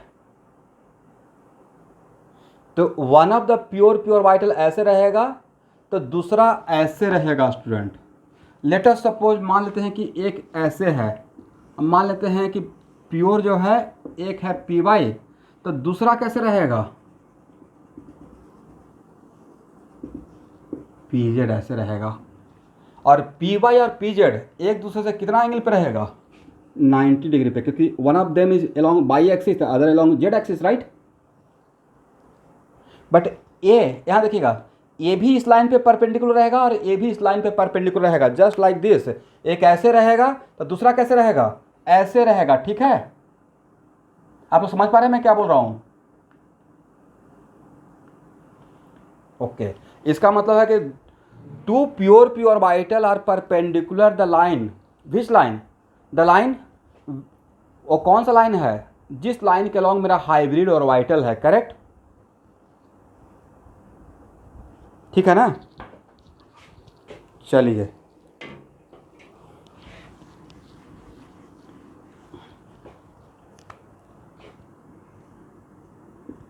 तो मान लेते हैं कि मेरे पास दो sp कार्बन है, ए भी sp कार्बन, ए भी sp कार्बन।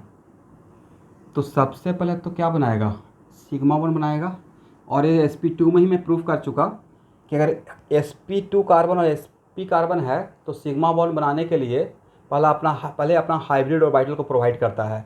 तो this sigma bond is form due to overlapping of what, this sigma bond is form due to overlapping of sp and sp orbital, right. But इसके पास एक और तो sp बचा हुआ है, और इसके पास भी एक और sp बचा हुआ है, जिसको बाद में देखते हैं क्या करना है। अब अगर ये sp है तो इसके पास दो प्योर p है, let one of them is py and other is what pz। तो अगर इसके पास py और pz है, if this carbon having pure orbital is py and pz, then this carbon must have py and pz, भाई it's so. तो sir अगर वैसा नहीं रहेगा तो लैटरल ओवरलैपिंग ही नहीं होगा, राइट। तो सर लैटरल ओवरलैपिंग क्यों करेगा, तो भाई लैटरल ओवरलैपिंग आप करना इसका मजबूरी है, क्योंकि मॉलिक्यूलर एक्सिस मेरा ए बन चुका है, राइट। और जो दोनों प्योर p है और मॉलिक्यूलर एक्सिस से परपेंडिकुलर है, तो मॉलिक्यूलर एक्सिस से परपेंडिकुलर जाकर कोई बॉन्ड बनाएगा तो सिग्मा बनाएगा या पाई बनाएगा, sir obviously it is pi, right.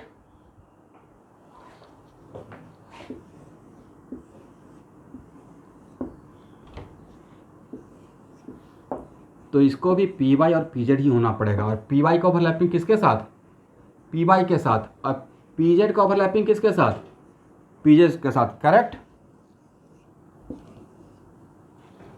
इसका मतलब यहाँ पे दो पाई बॉन्ड बन रहा है, और दोनों पाई बॉन्ड क्या अलोंग द सेम एक्सिस है, या दोनों पाई बॉन्ड का ओरिएंटेशन एक दूसरे से 90 डिग्री पे है।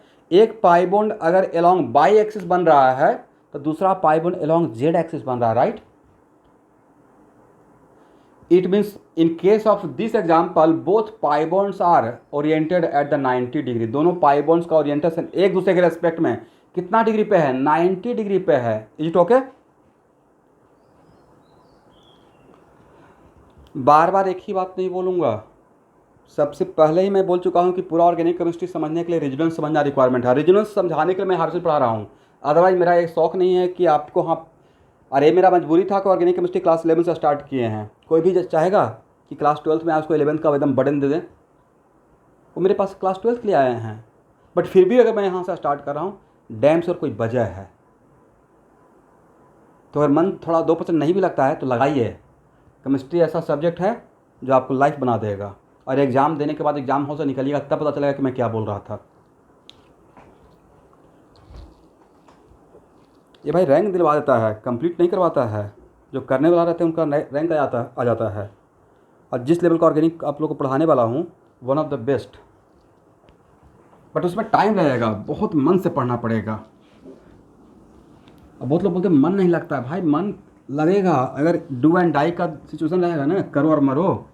अगर ये सिचुएशन रहेगा कि हम नहीं करेंगे तो क्या होगा मेरा, तो पक्का मन लगेगा। और अगर ये दिमाग में चला कि चलो नहीं भी करेंगे तो काम चल जाएगा, पेरेंट्स के साथ गुजारा कर लेंगे, तब तो नहीं मन लगेगा। एनीवे, तो ये मुझे कभी कभी सरप्राइजिंग लगता है। मतलब फिर मैं पीछे मुड़कर हम लोग अपना सिचुएशन सोचते थे।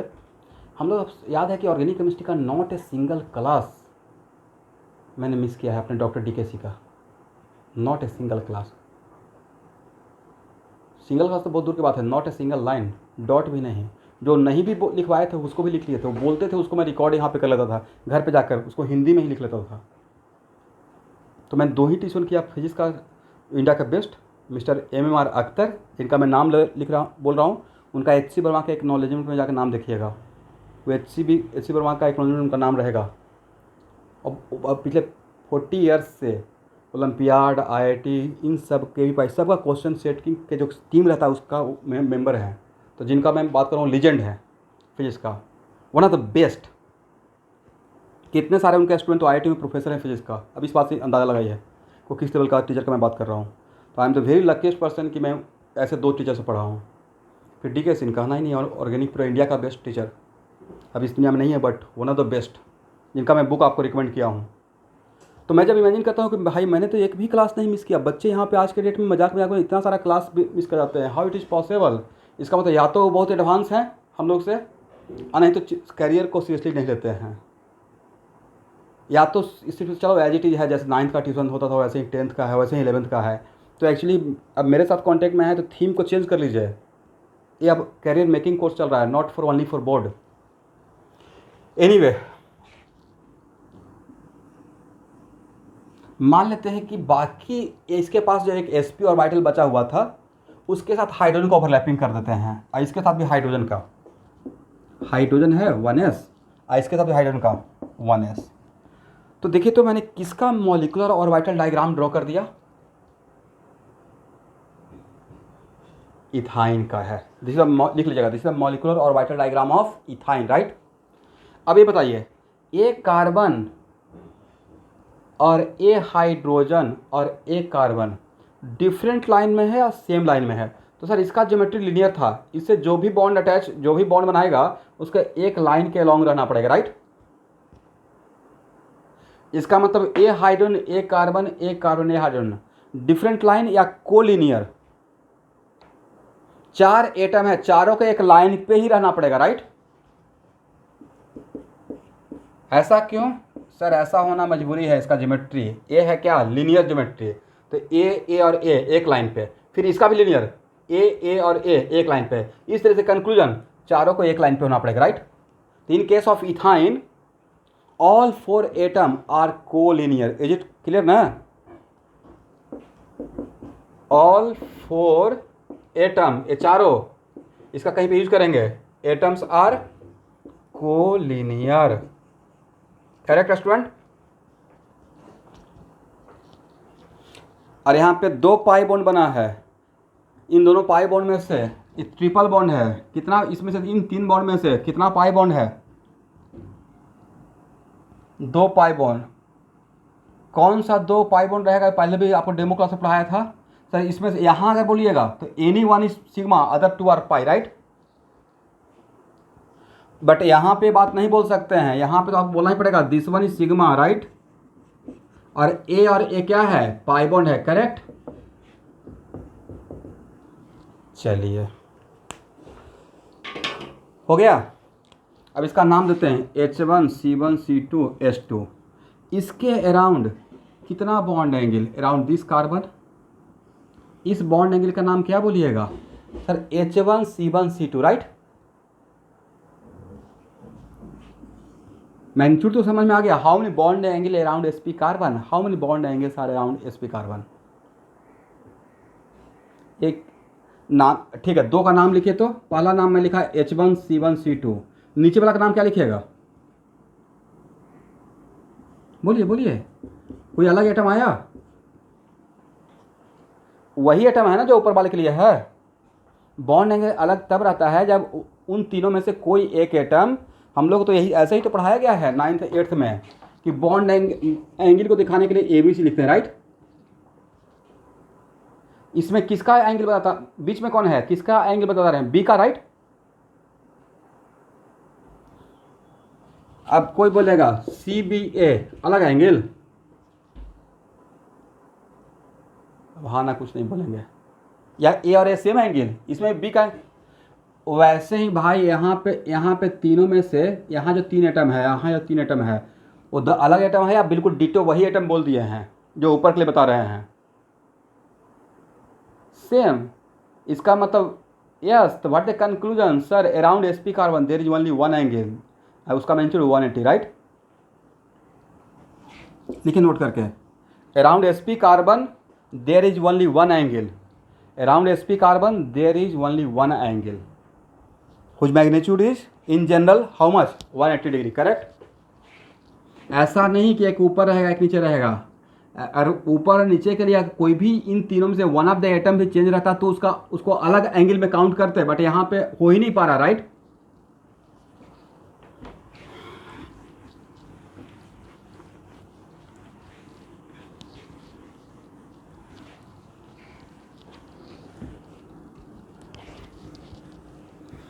इसका मतलब है कि आज के बाद कोई भी एटम sp कार्बन से डायरेक्टली अटैच रहेगा तो उसको उसके एक लाइन के अलॉन्ग होना पड़ेगा, एग्री ना?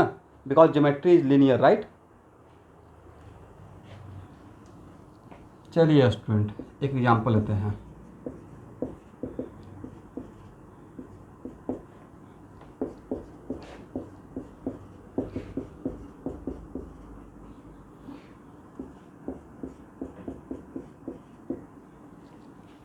इस एग्जांपल में how many total bond angle, how many total different type of bond angle in whole molecule? Total bond angle बताइए तो।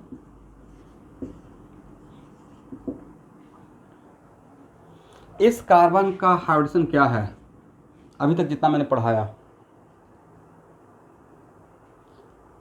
सर sp3 है, राइट। अच्छा, ये कंक्लूजन देना भूल गया। इस एग्जाम्पल से हम लोग क्या सीखे? इस एग्जाम्पल से सीखे कि सर कोई भी कार्बन अगर 2 सिग्मा बनाता है और 2 पाई बनाता है, it must B sp, right. If any carbon making, लिख लीजिए, if any carbon making 2 sigma and 2 pi, if any carbon making 2 sigma and 2 pi,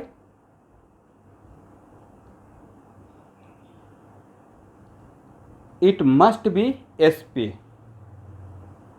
but it reverse may or may not, but it reverse may or may not। तो ए है sp3, ए क्या है sp3, ए क्या है sp2, ए भी क्या है sp2, ए क्या है सर sp3, 4 सिग्मा बनाए हुए हैं राइट। ए क्या है sp, ए भी क्या है सर sp, एग्री ना। तो how many bond angles, what should be the correct answer. Very very good very good. कैसे कैलकुलेट कर लिए, तो सर sp3 कार्बन तो 2 है राइट, और sp2 कार्बन भी 2 है राइट, और sp कार्बन भी 2 है। तो sp3 कार्बन के राउंड तो एक sp3 कार्बन के राउंड तो 6 बॉन्ड एंगल बनेगा, तो 2 है तो 12 बन जाएगा इसके लिए, इसको मिलाकर। और sp2, एक sp2 कार्बन के राउंड 3 बॉन्ड एंगल बनता है, तो 2 sp2 कार्बन तो 3 और 3 6 हो गया राइट। और 1 sp कार्बन के राउंड वो एक ही बॉन्ड एंगल बनता है, 2 है, तो 2 × 1 = 2, टोटल बॉन्ड एंगल कितना दिखेगा 20 राइट। तो अगर ये क्वेश्चन में एग्जांपल लिया हूँ तो कहीं ना कहीं ये मिलेगा आपको, ठीक है, इस टाइप का भी आ सकता है, एग्री ना। चलिए अब लिखिए एप्लीकेशन ऑफ हाइब्रिडाइजेशन, और आज तक का क्लास प्योरली कार्बन और ऑर्गेनिक के पॉइंट ऑफ व्यू से, एप्लीकेशन ऑफ हाइब्रिडाइजेशन।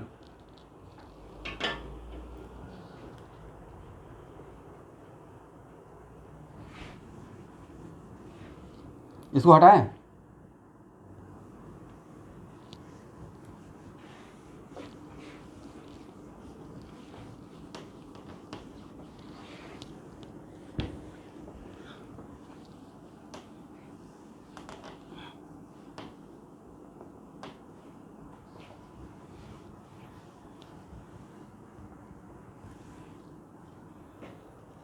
चलिए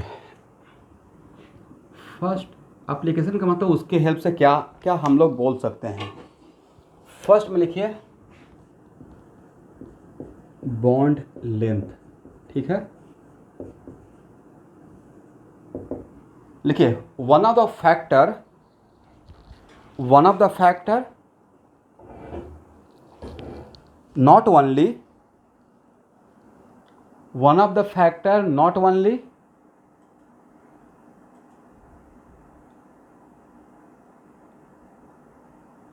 on which bond length depend, one of the factor not only on which bond length depend is the size of overlapping of orbital. One of the factor not only on which bond length depend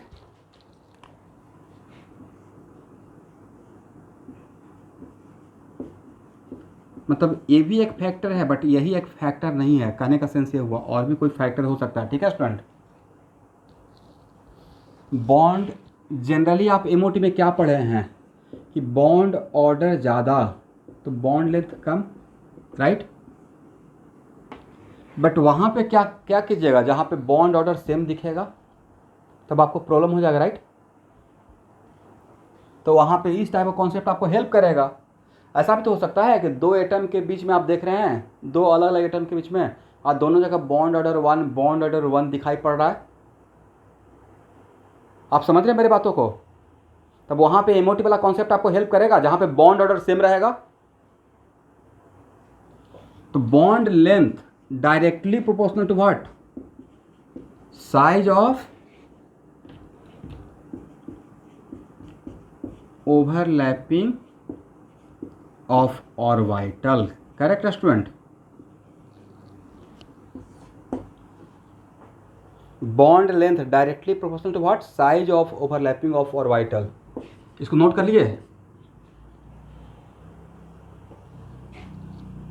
हाँ ना, कुछ बोलिए।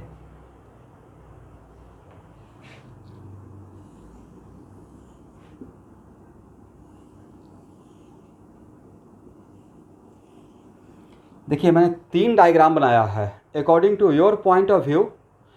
ये तीनों में से एक है sp3, एक है sp2, एक है sp। इन तीनों से कौन सा sp3 होना चाहिए, कौन सा sp2, सबका शेप तो सिमिलर है। But which one should be sp3? ए क्या रहेगा sp3, ए क्या रहेगा sp2 और ए क्या रहेगा sp रहेगा, राइट? बिकॉज हम लोग जानते थे कि percentage of P character directly proportional to energy as well as size, right? दिखा दीजिएगा, ये दिखाइए फास्ट। तो शेप सिमिलर है, तो डिफरेंस किस में आ गया? शेप सेम टाइप का लग रहा है बट डिफरेंस है साइज का, राइट? चलिए यहां तक हो गया। इसमें से अगर मौका मिले तो एक सिग्मा बॉन्ड ए बना रहा है, एक सिग्मा बॉन्ड ए बना रहा है, एक सिग्मा बॉन्ड ए बना रहा है, किसकी वजह से सबसे बड़ा सिग्मा बॉन्ड बनने का चांस रहेगा? एग्री ना?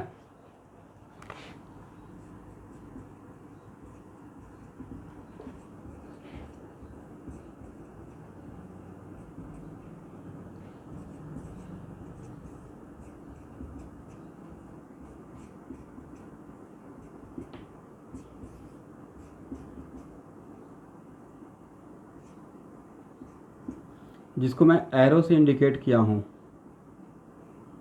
इस कार्बन हाइड्रोजन और इस कार्बन हाइड्रोजन के बीच में कौन सा बॉन्ड बना है? मल्टीपल बॉन्ड या सिंगल बॉन्ड?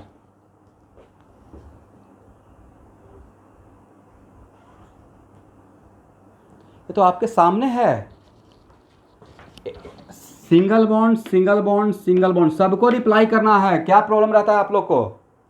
आउट ऑफ 36 जो भी स्टूडेंट ज्वाइन किए हुए हैं उसमें किसी एक का रिस्पॉन्सिबिलिटी नहीं, कोई मॉनिटर नहीं है, सबका अपना करियर है, सब लोग रिप्लाई कीजिएगा विदाउट थिंकिंग कि हाँ सर डिस्टर्ब हो जाएंगे एक ही बार बोलने से, नॉट लाइक दैट। ये सिंगल बॉन्ड है ना, ये भी क्या है? सिंगल बॉन्ड, ये भी क्या है? सिंगल बॉन्ड है। तो इसका बॉन्ड ऑर्डर कितना बोलेंगे आप लोग?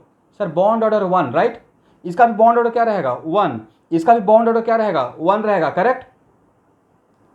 तो यहां पे एमओटी आपको हेल्प करेगा क्या बॉन्ड लेंथ निकालने में? एमओटी से आपको यहां पे काम नहीं चलेगा, राइट? अब बताइए इन तीनों में एबीसी में इसका बॉन्ड लेंथ, इसका बॉन्ड लेंथ, इसका बॉन्ड लेंथ का ऑर्डर चाहिए। और अगर आज का कॉन्सेप्ट नहीं जानते तो आपको तो लगता कि सब में तो single bond single bond single bond है, सब में तो कार्बन हाइड्रोजन ही है, तो शायद इक्वल लेंथ नजर आएगा, राइट? बट अब आप जो मैंने सिखाया उसके according this sigma bond is form due to overlapping of what? Sir this sigma bond is form due to overlapping of sp3 and 1s, right? But this sigma bond is formed due to overlapping of sp2 and 1s, and this sigma bond is formed due to overlapping of sp and 1s. सब में common बात क्या? सब में common बात 1s 1s 1s, right? Uncommon बात क्या? sp3 sp2 and sp, agree? तो कॉमन फैक्टर से आप आंसर देंगे या अनकॉमन फैक्टर से आंसर देंगे? Uncommon factor. तो according to your point of view सबसे बड़ा बॉन्ड लेंथ कौन किसका रहेगा? ए का रहेगा, राइट? और उसके बाद बी का रहेगा, और सबसे छोटा बॉन्ड लेंथ किसका रहेगा? तो even if all are single bond फिर भी A greater than B greater than C, जिसको मैंने एरो से इंडिकेट किया था, बॉन्ड लेंथ का ऑर्डर, राइट? अब बॉन्ड लेंथ का ऑर्डर का जस्ट उल्टा क्या रहेगा? Bond strength, right?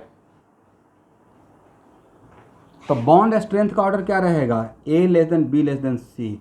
और बॉन्ड स्ट्रेंथ का ही दूसरा नाम है बॉन्ड डिसोसिएशन एनर्जी बोलिए या बॉन्ड स्ट्रेंथ बोलिए, एक ही बात है, ठीक है?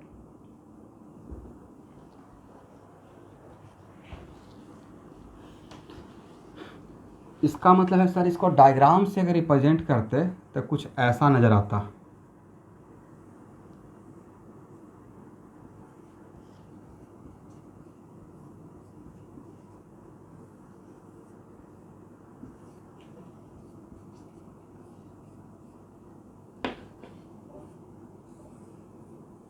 कुछ ऐसा नजर आता ना। सबसे बड़ा क्या रहता है? sp3 1s, उसके बाद sp2 1s, और सबसे छोटा क्या रहता है? sp and 1s। It clear? इन तीनों का मैंने डायग्राम से रिप्रेजेंट करके आपको विजुअलाइज करवा दिया कि मैं क्यों ऐसा ऑर्डर दिया, ठीक है ना? यहाँ तक किसी को डाउट? ये बहुत बार आएगा।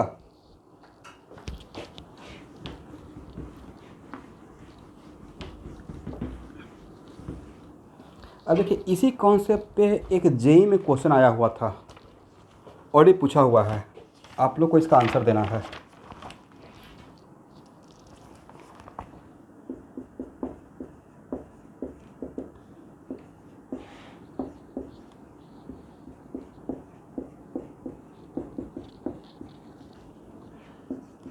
आप लोग बहुत पीछे नहीं हैं ऑर्गेनिक केमिस्ट्री के पॉइंट ऑफ व्यू से, ओल्ड बैच से। अगर सही से कॉपरेट करते रहिएगा तो सच में आप लोग उन लोगों के पैरेलल हो जाइएगा।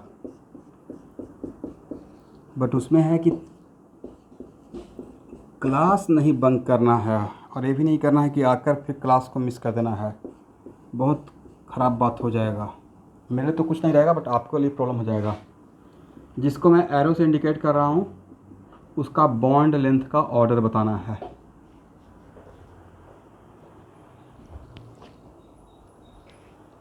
इस कार्बन के बीच में, इस कार्बन के बीच में, इस कार्बन के बीच में और इस कार्बन के बीच में बॉन्ड लेंथ का ऑर्डर क्या रहेगा? और even if all are single bond, even if bond order is 1, single bond का मतलब bond order 1, right?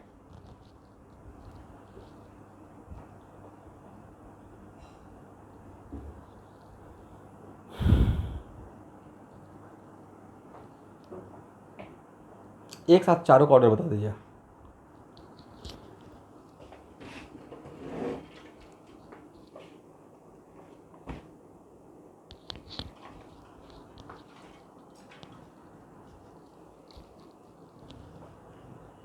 B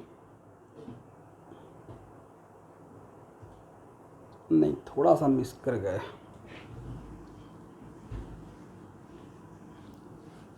B S, very good, correct answer B S C D. देखिए यहाँ पे जिसको मैंने इंडिकेट किया है, this bond is form due to sp2 and sp3, right? This bond is form due to, मतलब यहाँ पे आपको हाइब्रिडेशन निकालना पड़ेगा, agree? This bond is form to overlapping of sp2 and sp3, this bond is form due to overlapping of what sir? sp2 and sp2, and this bond is formed to overlapping of sp2 and sp, and this bond is formed to overlapping of sp and sp. Is it clear? तो भाई सबसे छोटा तो d रहेगा, उसमें दोनों छोटा छोटा है, राइट? और सब उसके बाद जब बाकी d को छोड़ दिया जाए तो इन abc में कॉमन है sp2 sp2 sp2, right? abc में कॉमन है sp2 sp2 sp2, अनकॉमन क्या है? sp2 sp3 sp। समझ पा रहे मैंने क्या बोला? तो इस तरीके से सबसे बड़ा साइज किसका रहना चाहिए? b का, उसके बाद a का, उसके बाद c का। तो according to my point of view इसका करेक्ट आंसर ये रहेगा बॉन्ड लेंथ का। आप लोग को क्या लगता है? तो आप समझे क्वेश्चन कैसे आएगा एग्जाम में। और यहाँ इतना तक नहीं पढ़िएगा तो पता ही नहीं चलेगा, आपको लगेगा अच्छा सब तो एक ही है, सिंगल बॉन्ड ही तो है। और एक ऑप्शन ये भी रहेगा a equal to B equal to C equal to D, और रॉन्ग ऑप्शन सबसे ज़्यादा अट्रैक्ट भी करता है, और तब ज़्यादा अट्रैक्ट करता है जब आप उसका उस सब्जेक्ट का नॉलेज नहीं है। तो ये हो गया बॉन्ड लेंथ का ऑर्डर। अब बॉन्ड लेंथ का जस्ट उल्टा क्या रहेगा? बॉन्ड स्ट्रेंथ का, right?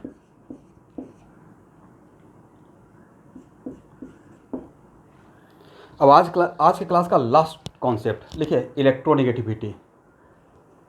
What is the definition of electronegativity student?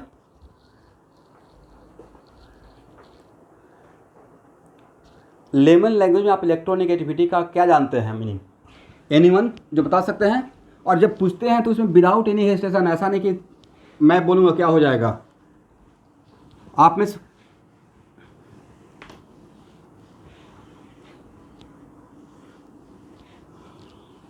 Very good, उसमें लास्ट वाला सबसे सही था।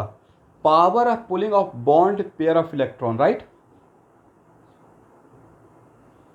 इलेक्ट्रॉन नेगेटिव तब होता है ना कि हाँ ये ज़्यादा है कम है, डेल माइनस डेल प्लस, जब किसी के साथ बॉन्ड बनाएंगे, मोटा मोटी ये मान के चलिए। तो लिखिए इलेक्ट्रॉन नेगेटिविटी का definition, power of pulling of bond pair of electron, power of pulling of bond pair of electron are called electronegativity. Is it clear?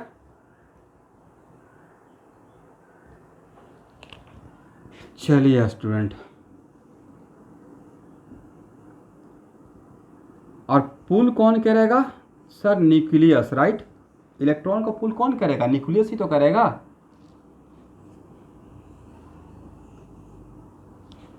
मान लेते हैं कि यह है मेरा, आपको समझाने के लिए, sp3 एंड 1s, ये है sp2 एंड 1s, और ये है sp एंड 1s। आप जस्ट बताइए कि ये है sp3 कार्बन, ये है sp2 कार्बन, ये है sp कार्बन। इन तीनों कार्बन में से किस कार्बन के न्यूक्लियस का bond pair of electron, bond pair of electron, आप लोग सेट थ्योरी पढ़े हैं ना, ये जो कॉमन रहता है, तो वैसे ही जहाँ पे ओवरलैपिंग का जोन रहता है, तो बॉन्डिंग मॉलिक्यूलर और ऑर्बिटल में इलेक्ट्रॉन क्लाउड एक दूसरे के तरफ अट्रैक्ट होता है और मर्ज करता है। तो जहाँ पे ओवरलैपिंग का जोन रहता है वहाँ पे इलेक्ट्रॉन डेंसिटी ज़्यादा रहता है, इसलिए मैंने यहाँ पे इलेक्ट्रॉन को दिखाने की कोशिश किया आपको समझाने के लिए सिर्फ, ठीक है। तो बताइए, इन case of this figure, this diagram, किस केस में बॉन्ड पेयर ऑफ इलेक्ट्रॉन का कार्बन के न्यूक्लियस के साथ सबसे कम डिस्टेंस है? sp। तो भाई न्यूक्लियस से डिस्टेंस कम रहेगा तो न्यूक्लियस ज़्यादा अट्रैक्ट करेगा। निगेटिव और पॉजिटिव चार्ज के बीच में डिस्टेंस कम तो अट्रैक्शन ज़्यादा, और डिस्टेंस ज़्यादा अट्रैक्शन कम, राइट। तो सबसे ज़्यादा पावर किसका पुलिंग पावर रहेगा बॉन्ड पेयर ऑफ इलेक्ट्रॉन का? सर sp कार्बन का रहेगा, राइट।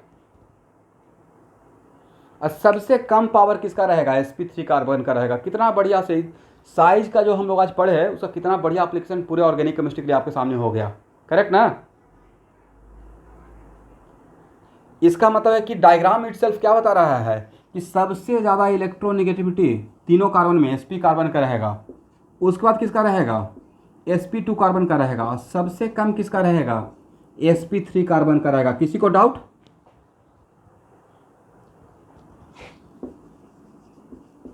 Order of electronegativity. तो भाई एक इतना तक जो मैंने हाइड्रोजन पढ़ाया वो प्योर कार्बन या ऑर्गेनिक केमिस्ट्री के पॉइंट ऑफ व्यू से पढ़ाया, इतना से मेरा आगे का काम चल जाएगा। अगला 2 क्लास जो हाइड्रोजन पढ़ाऊँगा वो जनरल पढ़ाऊँगा, लाइक VS EPR, या उसमें जो शॉर्टकट ट्रिक होता है, या तो सर आगे फिर क्यों पढ़ाइएगा? तो वो मैं खुद के लिए पढ़ा रहा हूँ, क्योंकि यहाँ पे जो अगला 2 क्लास पढ़ाएंगे उसका मुझे बहुत बड़ा यूज मिलेगा, एडवांटेज मिलेगा। कॉम्प्लेक्स नंबर एक चैप्टर है क्लास 12th में, इसका दूसरा नाम है कोऑर्डिनेशन कंपाउंड, शायद देखे होंगे, राइट, 12th में। तो उसमें हाइड्रोजन का बहुत विगरस यूज होता है, तो वहाँ पर मुझे हेल्प हो जाएगा, दैट्स वाई मैं पढ़ाऊँगा, ठीक है। जैसे मैं कैसे रेडॉक्स पढ़ा रहा हूँ तो लग रहा होगा सर रेडॉक्स तो सर जानबूझ के ऐसे ही पढ़ा रहे हैं, ऐसे नहीं पढ़ा रहा हूँ। मुझे इलेक्ट्रोकेमिस्ट्री में इसका बहुत बड़ा एप्लीकेशन यूज़ करना रहता है, इसलिए मैं रेडॉक्स पढ़ा रहा हूँ, करेक्ट। तो आज का क्लास इतना ही है स्टूडेंट। ओके, अभी 1 मिनट सब लोग लाइन पे बने रहेंगे, सब लोग लाइन पे रहिए, और जब तक लीव करने के लिए नहीं बोलेंगे तब तक लीव नहीं करना है।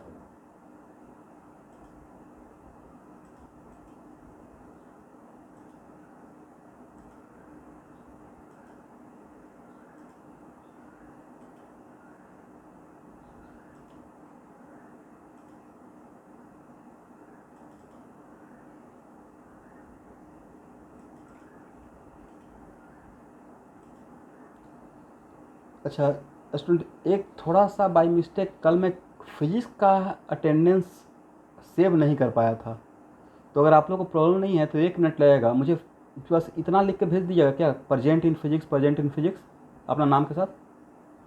ऐसे नाम तो आ ही आता है स्टडी क्लास के लिए, प्लीज़ लिख, जो लोग फिजिक्स यहाँ पर करते हैं उनके लिए, बाकी लोग के लिए नहीं, प्लीज़ भेज दीजिए।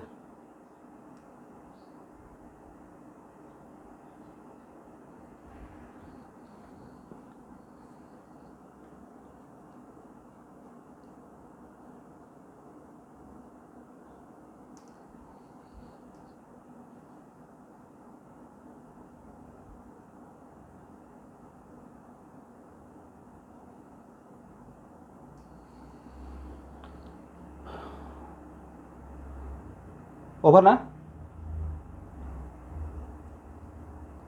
तो ओके, जो लोग भी फिजिक्स में प्रेजेंट थे कल के क्लास में वो अपना लिख दीजिए, आपके ऑनेस्टी पे है कल का अटेंडेंस। और जिनका हो गया वो मीटिंग को लीव कर सकते हैं। ओवर। आज का इतना ही। Thank you.